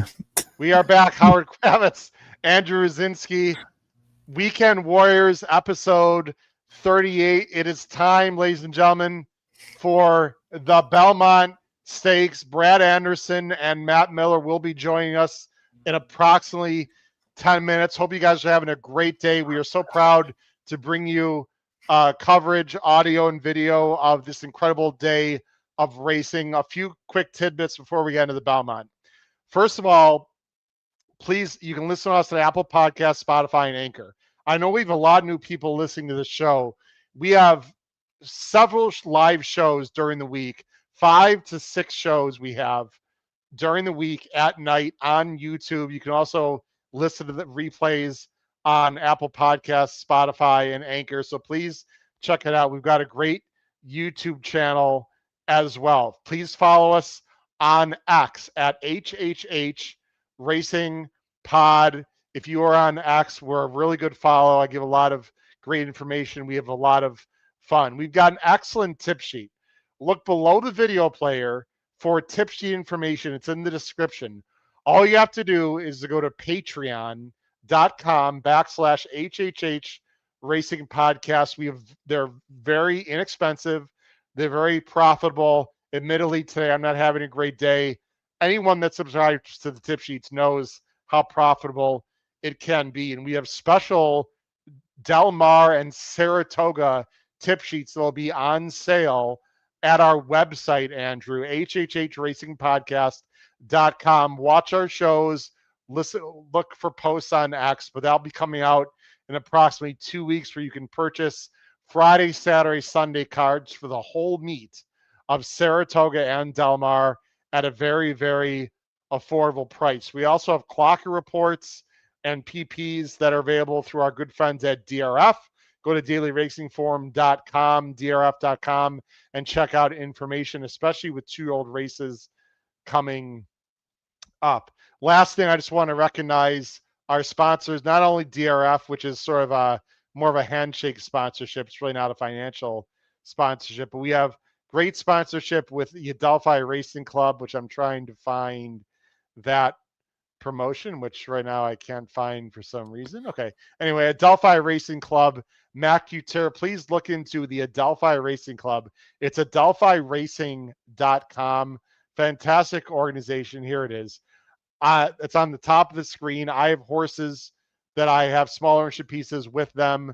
They're also affordable, tremendous people. Again, adelphiracing.com. Please look into that if you're interested in racing sponsorship. All right, Andrew, I think it takes care of everything that I wanted to say there. Now let's get into the race of the weekend. No, it's not the Epsom Derby, which is what some people would say, especially overseas. But for us stinking Americans and Yankees, it is the Belmont Stakes. And I saw that you had deterministic on the tip sheet. So, Andrew, congratulations for that. Great job. We have approximately how much time here to the Belmont? About 27 minutes to the Belmont. Let me go ahead and show the current odds right now, Andrew, and then I'm going to show the implicit odds. In other words, the odds based on the pick 3s and 4s and doubles, etc., that I believe will be the final odds. The major difference between this race and other times, Andrew, is what you see on the screen here in a minute is very close to what it's going to be, because this is a major Triple Crown event and there's a ton of money in the win pool. So you won't see major odd changes at all like you see sometimes. So here we go right now on the screen, the running of the Belmont Stakes. Look on the furthest right, ladies and gentlemen, for the current odds. And I can clarify using my ADW. Vitruvian Man is at 21-1, actually. Second off the layoff, finished third in the Sandia Derby. If you like long shots, I think you can do worse than Vitruvian Man. It's a very aggressive spot, and I would never underestimate Doug O'Neill with a long shot. Brad and Matt, do you want me to bring you guys on with a thumbs up, or do you want me to wait? Brad and Matt, they're in the background. Thumbs up, you guys, or you want to come on later? Okay, we'll bring them. We'll bring those guys on right now. We're just going through. We're just going through the. We're just going through the field, guys. Power Shift is a horse I've always been interested in. I've loved. Is 11-1. Maybe this is too much too soon. That'd be my price play of this race. My top pick is Chief Walby. I think 5-1 is very, very reasonable. In fact, I think that's a bit of an overlay. I think he's under bet. I think he should be lower than that. Renegade is the favorite, and I understand why. 9-5. I don't love him as a favorite. I like the horse a lot. At these odds, I don't like him at all. Again, based on the value. Otino is 18-1. He's a closer for Chad Brown. We got Paul. We have now Paul Halloran also, who's going to be coming on here, although he just froze up. So there we go. We got Paul live in the pack. Paul, we'll go to you. Just give me about 20 seconds, Paul. Growth equity is 12-1, taking a lot of money, guys, for Chad. He just won the Peter Pan. Commandment at 5-1. Kyle Roscoe, he's the president of the Commandment Fan Club. Emerging Market is also 5-1, and Golden Tempo. They are all 5-1. Let's go to Paul, guys, because he's in the paddock. Paul, I'm going to bring you on full screen. Paul, thanks for joining the show. How you doing today? It's been a horrible betting day for me, but it's been an amazing amount of fun. Tell me what you're seeing as you are in the paddock at Saratoga right now. Well, fortunately, it's a big paddock, Howard. It's pretty crowded. I'm not that close to the horses, so I can't give you any Maggie Wolfendale intel. But it's been a great day. I'm with you. Not making great decisions on the gambling front, but as you could tell, I've really become pretty close to the Bookham Dano people, and was out with them last night and requested to cover that race today. And 5 graded stakes in 3 years for them up here. That's been a highlight. And the performances of Englishman and Nisos and Deterministic, there've just been some spectacular performances. So I'm okay with losing if it's a good day for the game. I think that's a good way to put it. It's a great day for the game, and Deterministic with another. I mean, Kendrick Carmouche and that horse, and Miguel Clement. Paul, I know you're a little further away from the horses. Give me the vibe. What's the scene like? Is there any horses that have been acting up? What's the vibe there right now in terms of the betting? Because Commandment, Emerging Market, Golden Tempo, and Chief Walby are all at 5-1, and Renegade is a relatively heavy favorite into those horses. I don't think anyone is surprised by that. I want no piece of Renegade at 9-5 in this race personally. Yeah, and I kind of picked them on top, but on a win bet, I'm with you on that one. I'm not going to have to switch gears here. I'm watching Chief Wallaby's a little lathered up underneath, by the way. I don't know if that bothers you, but you asked me to tell you what's happening. He's pretty sweaty underneath. Being walked by Anna, his groom, who was the groom of Cody's Wish, by the way. And it's not that warm, right, Paul? It's a little bit cooler today. It's cloudy. Well, I'm going to tell you what, Howard. Right now, it's overcast, and you'll be excited to know the weather's probably coming back in because nothing excites you more than the weather. But I will tell you this. From the last time I was down here, which was the Bookham Dano race, it's definitely not as hot. It was pretty muggy here today. Right now, it's actually comfortable, but overcast, and I think we're going to get this race in okay as far as rain, but I'm looking over to the, what is this, north, south, west, and it's pretty dark. All right, so I'm going to, let's see if I can freeze this here.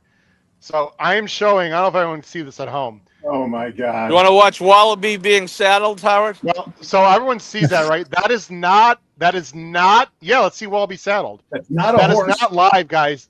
This is at 7:10. This is in a half an hour, Paul. You're going to get this race in. I'm almost positive. And then after that, I think it's going to storm. So there's Chief Wallaby. There we go.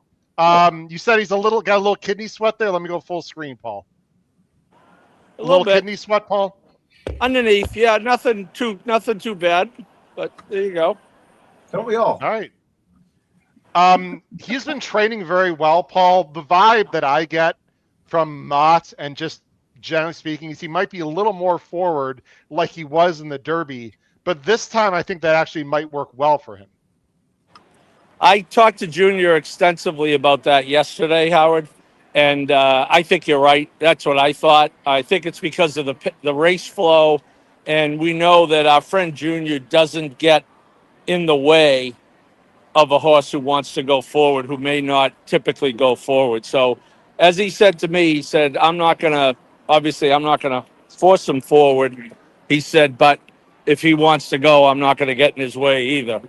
So I have a hunch that he is. I agree with you that I think he is going to be a little more forward, and he is definitely progressing. I told you he's going to win the Travers after this. Okay. That's the progression.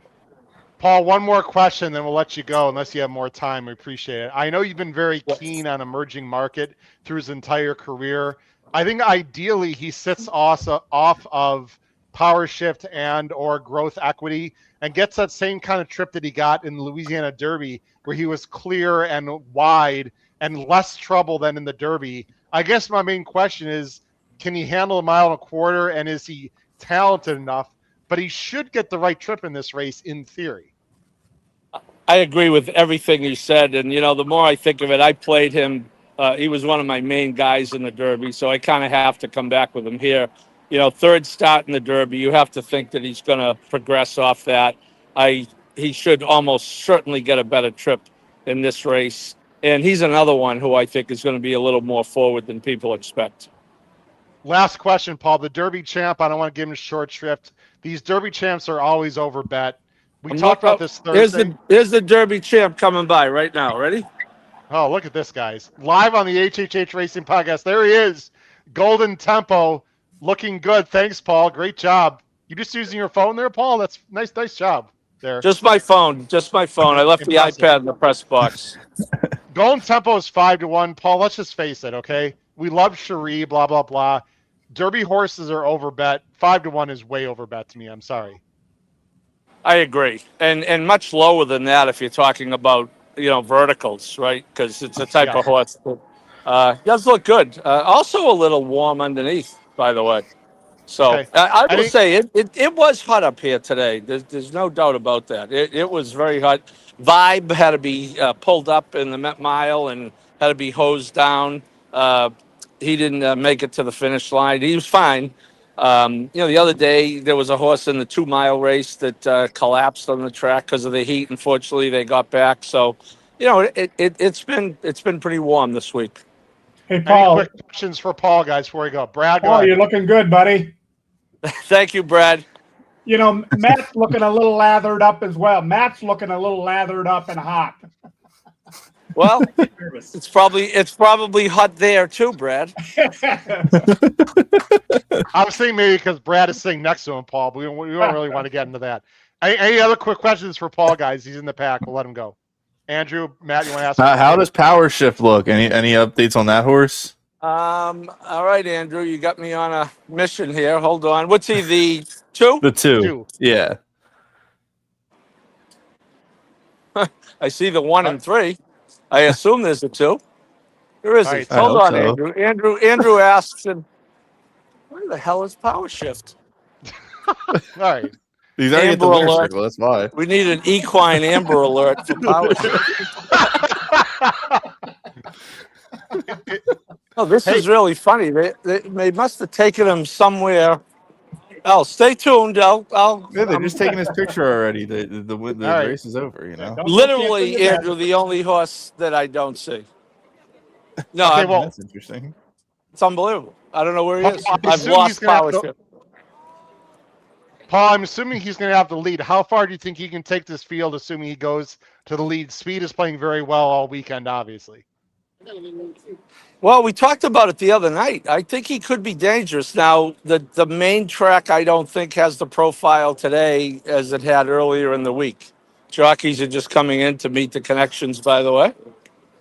I don't think the main track has quite the bias that it has had, as we've seen. It's certainly not a bad idea, though. And, with Louis, there's almost between Louis on him and the way the race looks on paper, I mean, it's almost certain that he's going to go. And I think then it becomes a byproduct of, does someone go with him, right, and force him? I think one of the things that was I go back to the True North, the fact that 4-horse really pressed Bentonato out there, that was really helpful to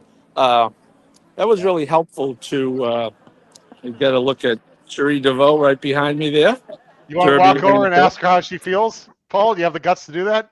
Live on YouTube? She's talking to Jose right now. She'd much rather talk to Jose than Pablo. He doesn't need to give instructions. What's more important, the pot? I mean, how cool would that be? That's all right, Paul. No, Get no a shot of her her shoes. Oh, Andrew, I found him.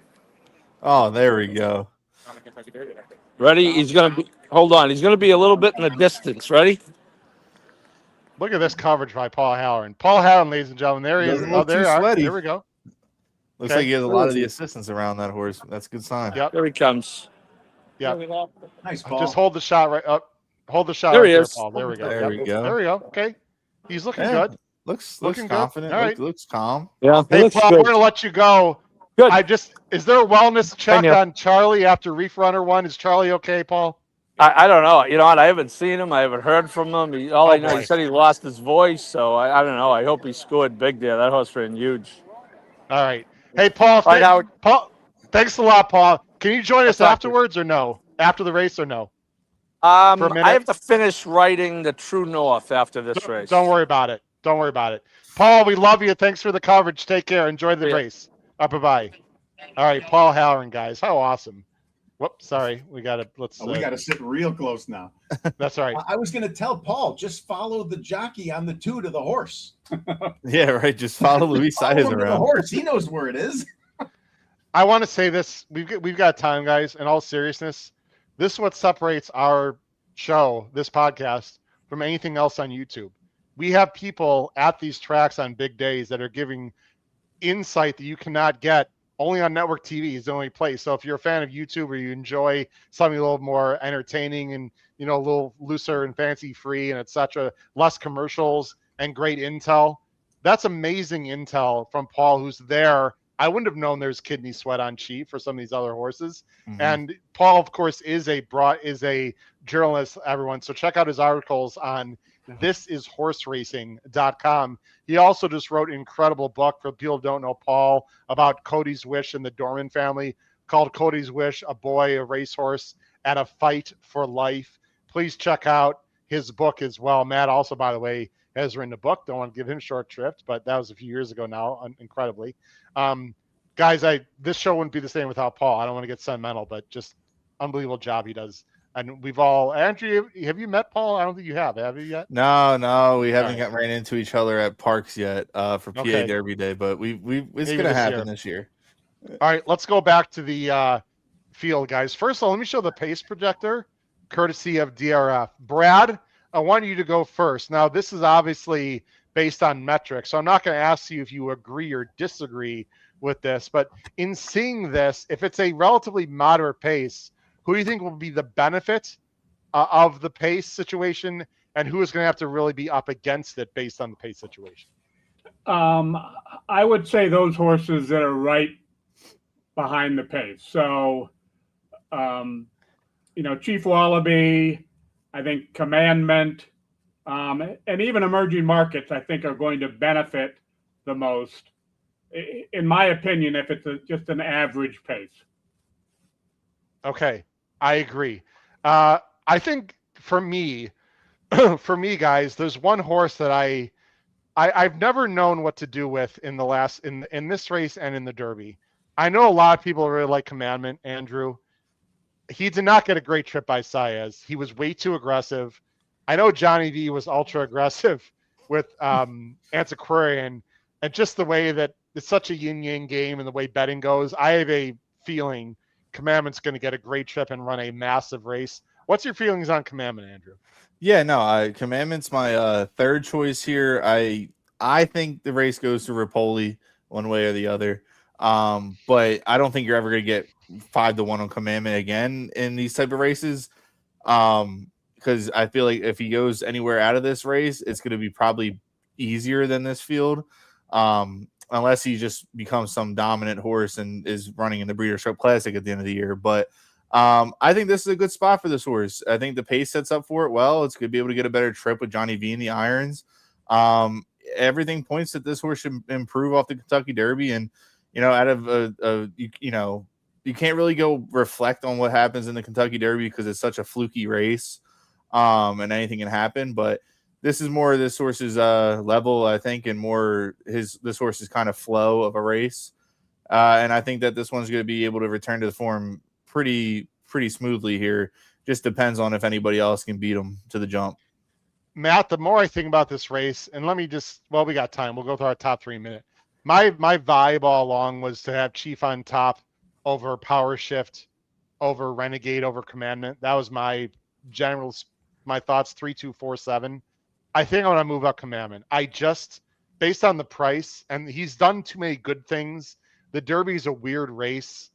I think he's really going to like this 1.25 miles. I know he didn't show it in the Derby, but it's a yin-yang game, Matt.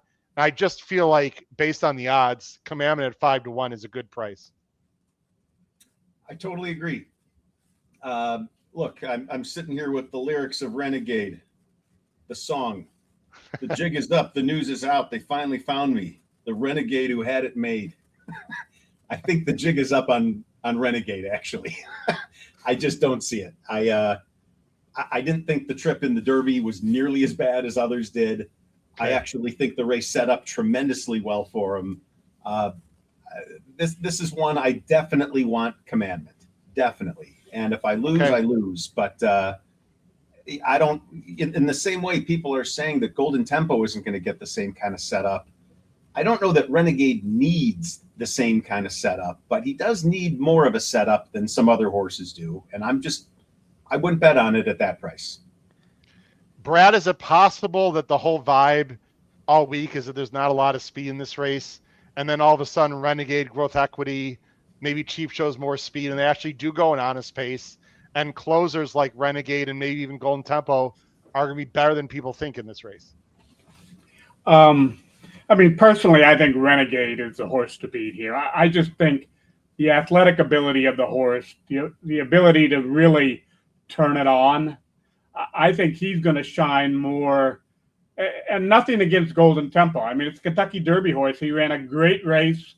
My opinion, I just don't see it here with the ability to close into a slower pace. I just think Renegade has more and a quicker turn of foot. So for me, I'm just boxing Emerging Market and Renegade and then Exacta, and I think it's those two horses. I like the Derby horses. I don't like any of the newer horses here. I just don't think they've got the ability to compete against these other ones. So I think the winner is going to be one that ran in the Derby. Okay. Andrew, do you agree with that? A Derby horse is winning this? Well, I mean, no, because I'm on Power Shift, but I can see a horse like Commandment winning.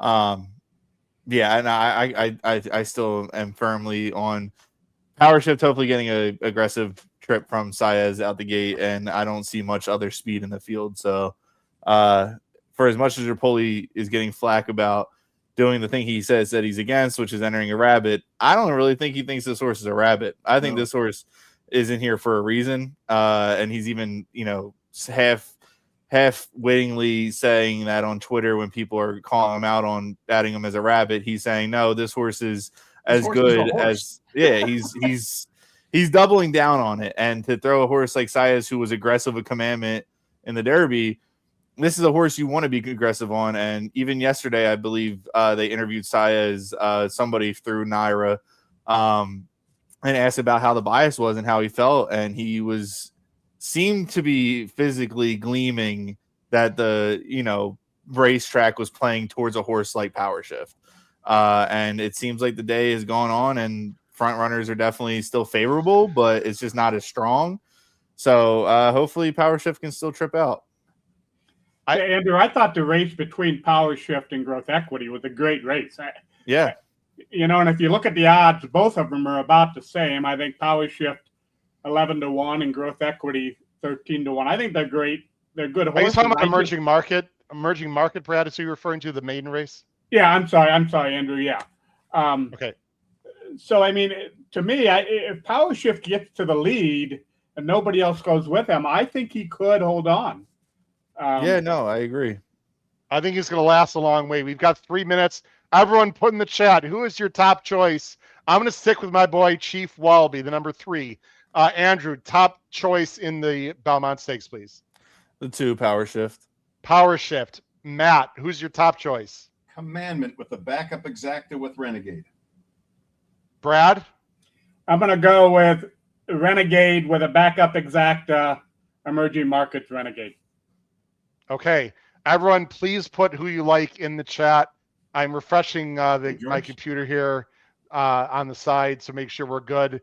Again, the rain's going to hold off. It looks like, guys, amazing. I just showed that. I almost guarantee it's going to thunderstorm From what I was told, after the race. But it looks like we're going to get this minutes. in. What's that, Andrew? About 20 minutes ago or 15 minutes ago, it was about 20 to 25 minutes out. So probably right as they're finishing the race is when it should just dump. So who knows what the 14th. It's at Spiro's right now. It's raining at Spiro's and it's coming to the track. Yeah, pretty much. Who knows what the 14th race will hold, but we don't really care about that. Let's get this 13th race home. Well, actually Mike Carmelli said it is raining now. Apparently, I'm hoping it's not going to be too. I mean, it'd be horrific if it's like horrendous downpour before the race, like right as they're loading. That'd be brutal. That'd be that throws everything out.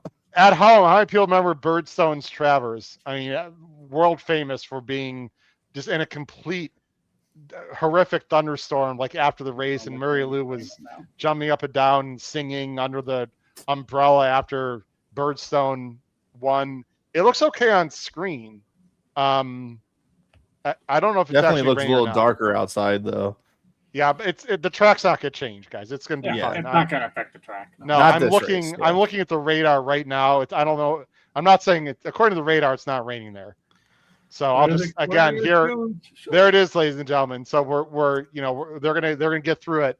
I'm gonna bring the sound on. Frank Muramati. They are loading. Yep, it is actually raining, guys. There. It just started to rain as they are loading in the gate. We talked that one into existence. You laughed. I said it was at Spiro's. Spiro's is right next door. Good luck.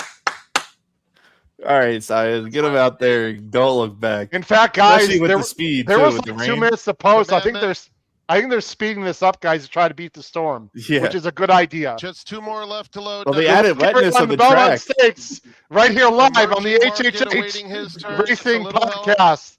The 2026 Belmont. And your Kentucky Derby winner, Golden Tempo. Oh, I probably feel so good out there in that rain with that heat. For the third and final time. horses. The Belmont. Yeah. Well, if you're drunk enough like Charlie probably right now, you're probably feeling great. Here we go. And they're off in the Belmont Stakes at Saratoga, and Power Shift sprints out of the gate. So to Growth Equity.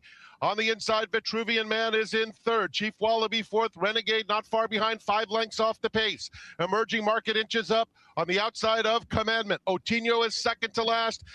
Golden Tempo once again takes his place at the back of the field. Power Shift will set the tempo, leads the way into the clubhouse turn by 3/4 of a length.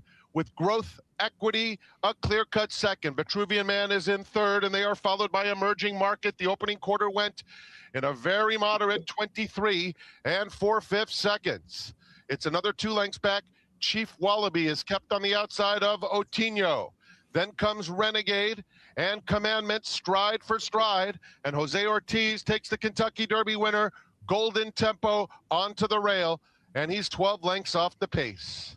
It's Power Shift on the inside and Growth Equity head and head. The half went in 48 1/5 seconds, coming to the half-mile pole in the Belmont Stakes, with Vitruvian Man holding his spot in third.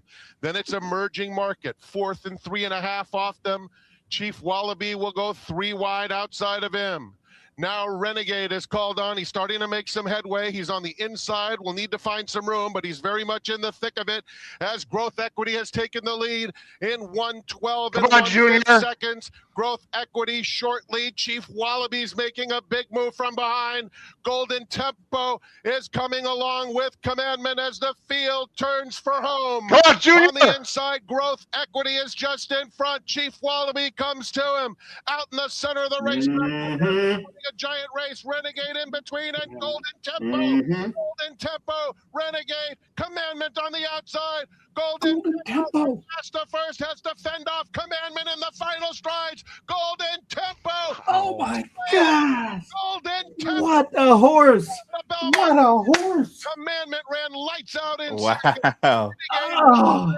And Chris Couples. Golden. Outstanding. Wow. 9, 7, 4. Golden Tempo wins the Belmont Stakes with an unbelievable ride with Commandment to his flank. He outdueled Commandment and Renegade completely fair and square, guys. 6-1. The final time, very slow, 2:03 and 2. Golden Tempo wins the 2026 Belmont Stakes. Very appropriately, the story of my day. I was completely wrong in this race. What an incredible training job by Cherie DeVoe. I didn't like this horse at all. What a ride by Jose Ortiz. Matt, you're shaking your head. I think you were like me, Matt, thinking, okay, Commandment's got this in the stretch. He's going to go by. He never went by. It was a very squarely run race. Chief Walby just couldn't hang on. Maybe Junior went a little bit too early, or maybe the pace was too hot. Really pretty fairly run race, Matt Miller, and Golden Tempo wins again. I mean, wow. I almost jumped out of my seat when I thought this was Commandment's race. I put a decent win bet on him, and at 6-1, that's plenty of price for me. That was something. And part of the reason my mouth is sitting here gaping open, I'm dumb enough. I'll admit to being dumb enough to saying I actually think Golden Tempo was somewhat of a fraudulent winner of the Derby. I thought that the setup was so unique and was so specific to him that I just really discredited that performance. And obviously, I just couldn't have been any more wrong. This was spectacular. And he was running away at the end. I mean, this horse would go further, I think. That's crazy. He was in between horses, Andrew, and I was watching him behind. Obviously, I was cheering for Chief, but he just wasn't good enough. By the way, a very good ride by Junior. That had nothing to do with the ride. The horse just wasn't good enough. Commandment, Renegade, and Golden Tempo, Andrew, were all coming. Golden Tempo and Renegade, very similar to the Derby, actually, except this time, actually, Golden Tempo wasn't outside of Renegade again. The main difference was Commandment was outside of all of them. Andrew, I thought Commandment was going to win this race mid stretch, but Golden Tempo and Jose Ortiz with an unbelievable effort. I mean, yeah, and it sucks because this should be your Triple Crown winner. If they would have just ran this horse, the Preakness, I know Cherie's against here we go again. I get it. Cherie doesn't run horses back that quick. It's just what she does. I respect it. But this horse could have beat Napoleon Solo. I mean, come on now. I mean, he would have got the same similar setup and would have got the similar trip. That track wasn't really playing. That track wasn't really playing. No, but neither was this one technically. I mean, if we're being serious, those owners get to know for the rest of their lives that they had a Triple Crown type of horse. They had a Triple Crown winner, and they totally blew it. Now, it also doesn't help to have that.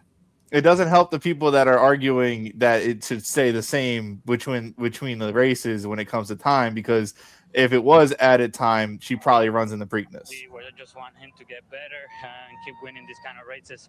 So, he making more value on the road. And Jose Ortiz, everyone. So it's all about him. Jose, a lot of people made the argument that he got the pace scenario in the Derby. He didn't necessarily have that today. You were closer to the pace. Talk a little bit about what was going through your mind as you headed down the backstretch in last. No, I was following Renegade again, which is always a good target. The horse make his move around the half a mile going to the quarter pole, and Commandment was there as well. That is a very nice horse, but people is right. He wasn't gonna get the setup as he did on the Derby. We all knew that, and I was a little worried about it. He needs some kind of setup, but today it wasn't none, and he showed up today and won. So that make him very dangerous down the road for his rivals. I would say so. Is this a dangerous horse because he is getting good at the right time? Physically, he looks like a panther when he was walking around the paddock. Yeah, he was bouncing a bit today, which made me very happy because I want him to be a little bit sharper today. But the main thing with him is his mind. You can see him. He's very relaxed. He does what I asked him to do. And I think that's the main thing. He's growing mentally as well and physically. So we, like I said before, we are very happy with him.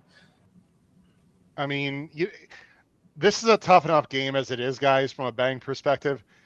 Brad and Matt especially, we've been doing this a long time. sometimes it's just really freaking hard to know if a horse is improving or if a horse benefited from a trip. I will admit I was completely wrong. I thought he just benefited from a trip, but today clearly shows, Matt and Brad, that he not only is he a really good horse, he's improving as well.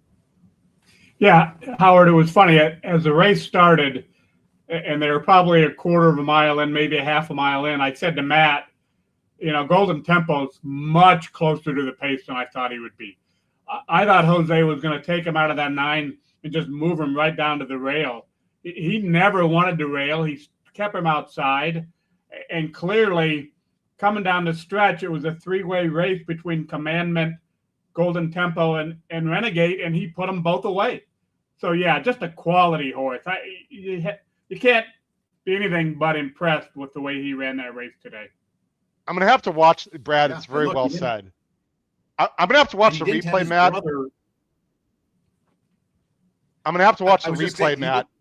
Matt, I'm going to have to watch the replay. I'm not sure how Commandment was outside of Golden Tempo. Like, Golden Tempo made a wide move, and Commandment, did he let Golden Tempo go and then he came around, or was he waiting? I'll have to watch the replay.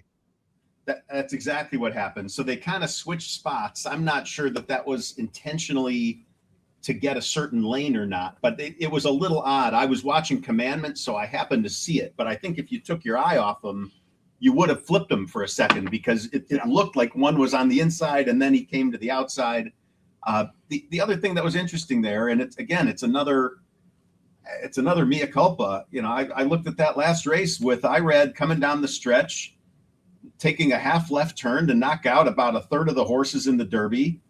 Yeah, Golden Tempo didn't have that this time.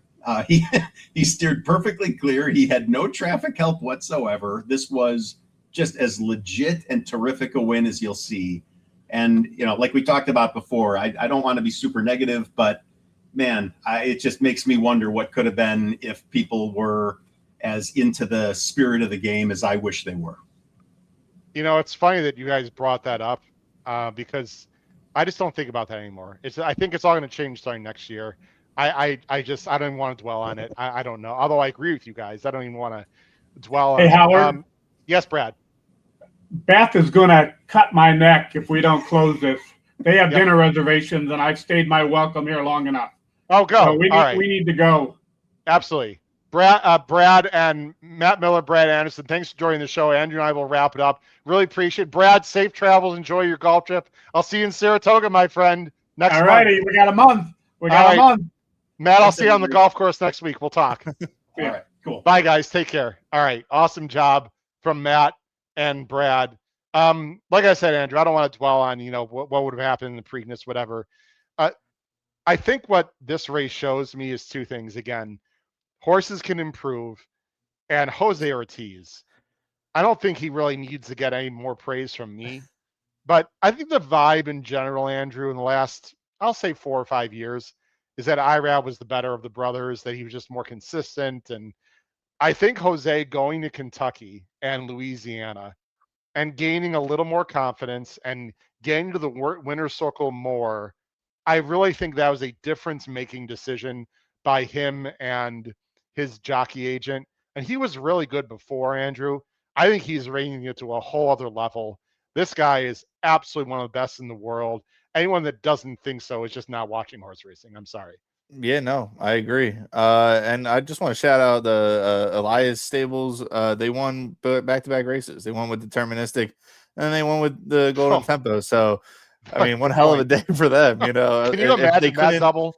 If they couldn't already have enough big days under their ownership groups and bigger horses and whatnot, they go back-to-back on Belmont Day at decent prices too. So, and two great trips. By the way, there's a really cool rainbow.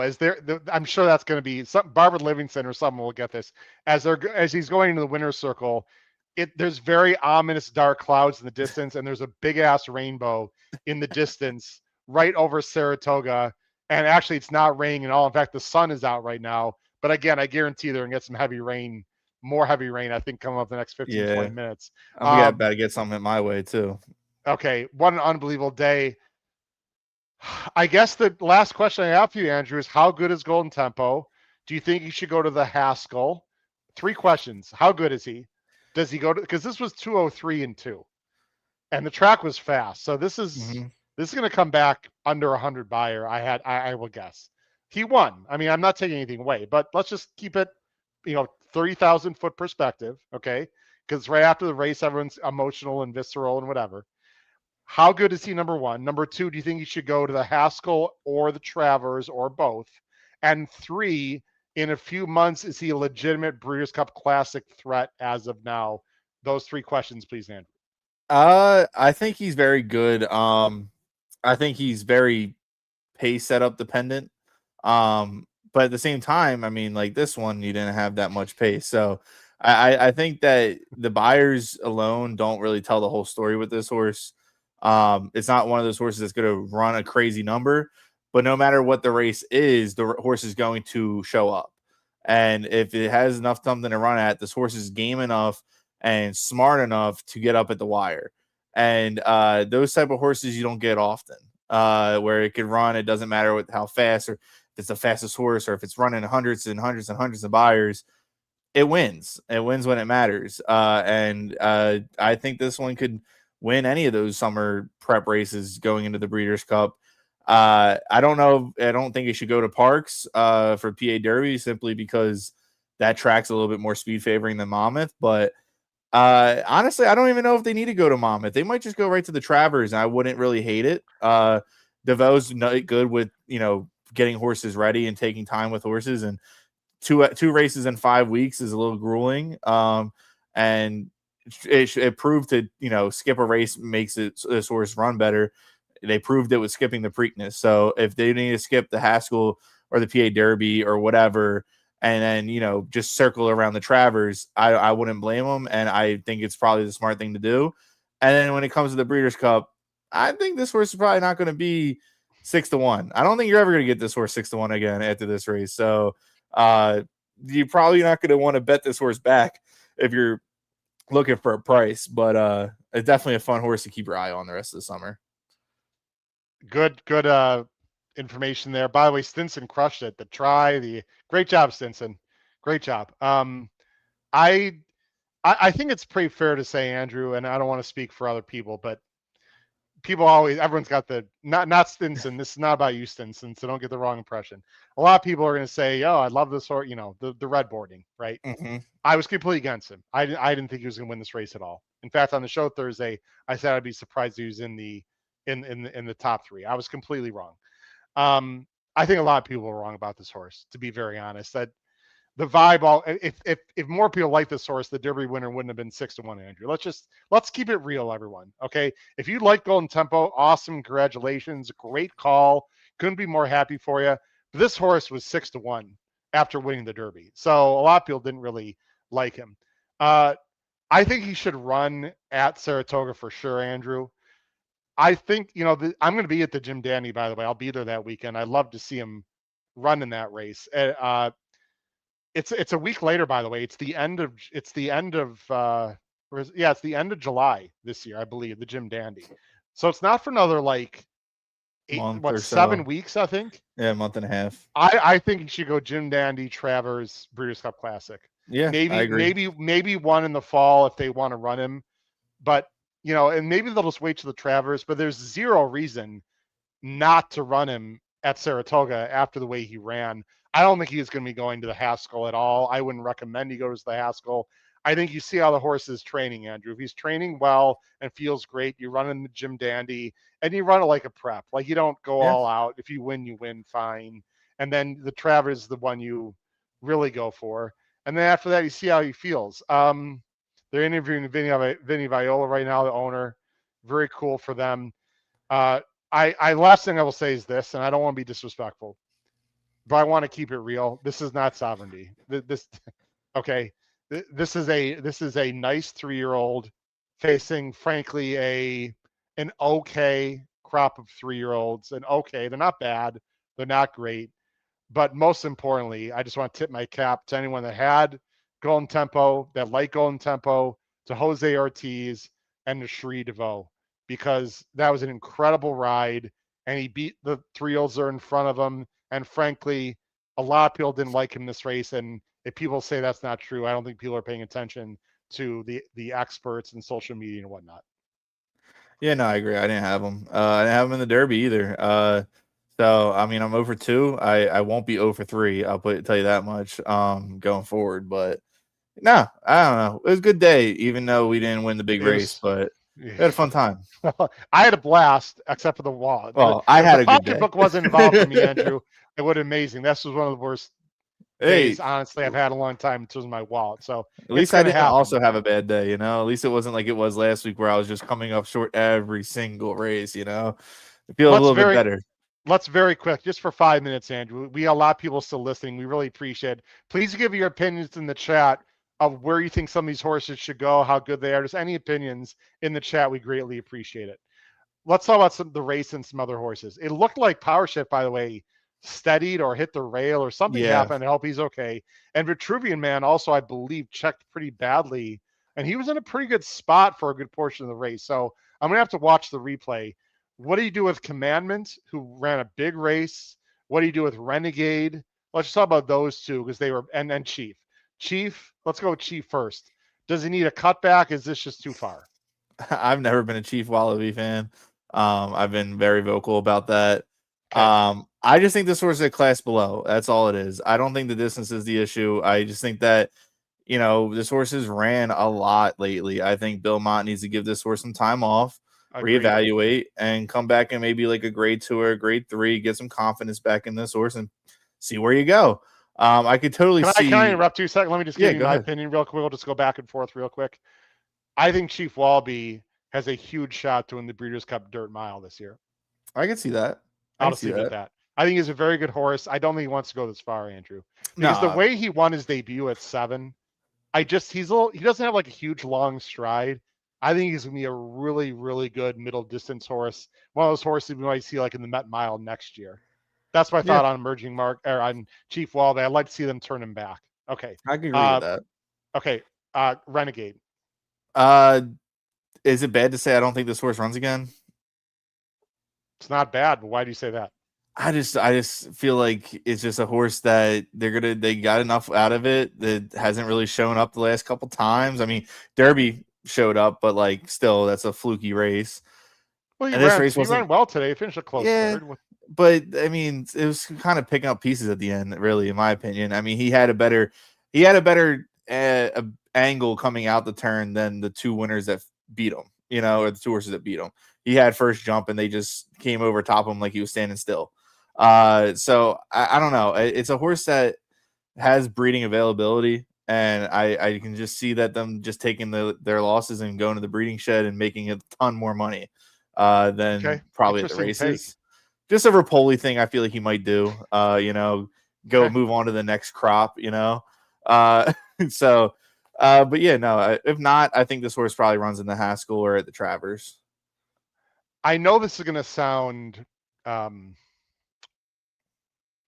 factually incorrect. If this race was run at Belmont today, going 1.5 miles, I have a weird feeling Commandment wins. I know Golden Temple beat him on the square. I think he's a very nice horse. He's very long-winded. I think longer was better for Commandment. And I still think there's upside there. Of everyone that ran today, other than Golden Tempo, in terms of like distance and like the Breeders' Cup Classic and going forward, Andrew, in longer distance, like 1.25 mile classic races, I actually like Commandment a lot going forward. I just think he's a little bit of a work in progress still. Yeah, a little bit. I still think Commandment. I think Commandment's a little bit of a head case. I think a little bit like still kind of trying to figure it out, even though it's 8 races in or whatever it is now. It could have been a horse that just favored from running down a Gulfstream, too, and then now is just trying to figure out how good he really is mentally. Because you know how those horses at Gulfstream run, sometimes they're just really good at Gulfstream.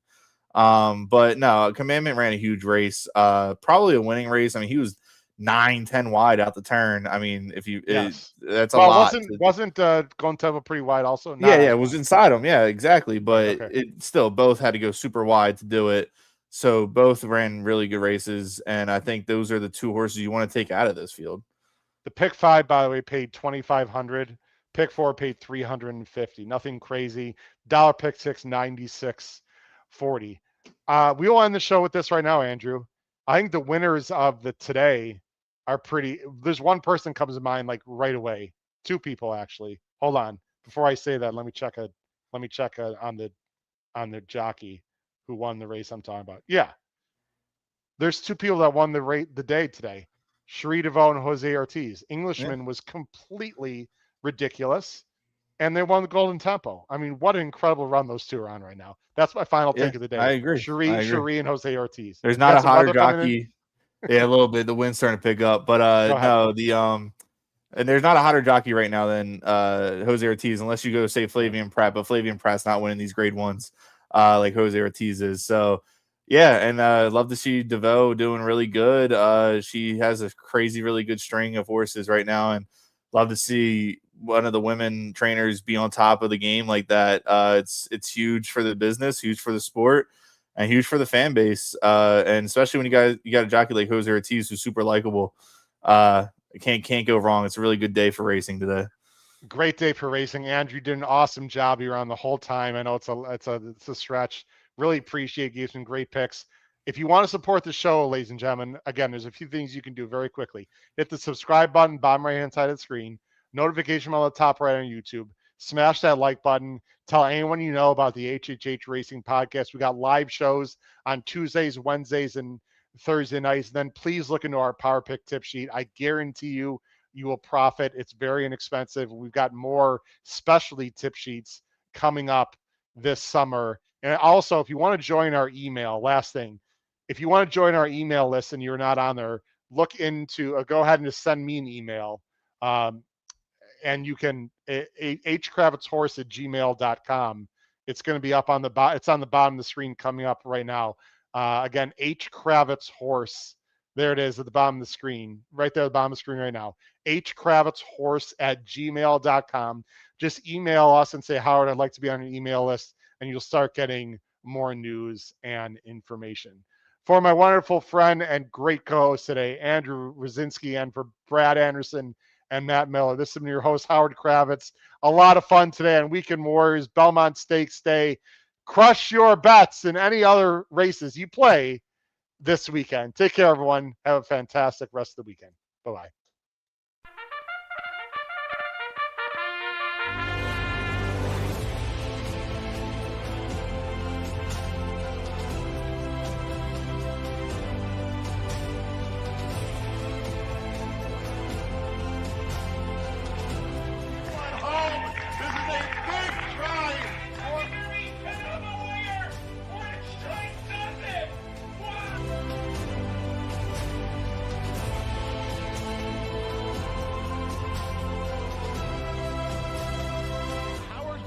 If you have not followed his Triple H Horse Racing Podcast, you're missing out. It's one of the best podcasts in the country.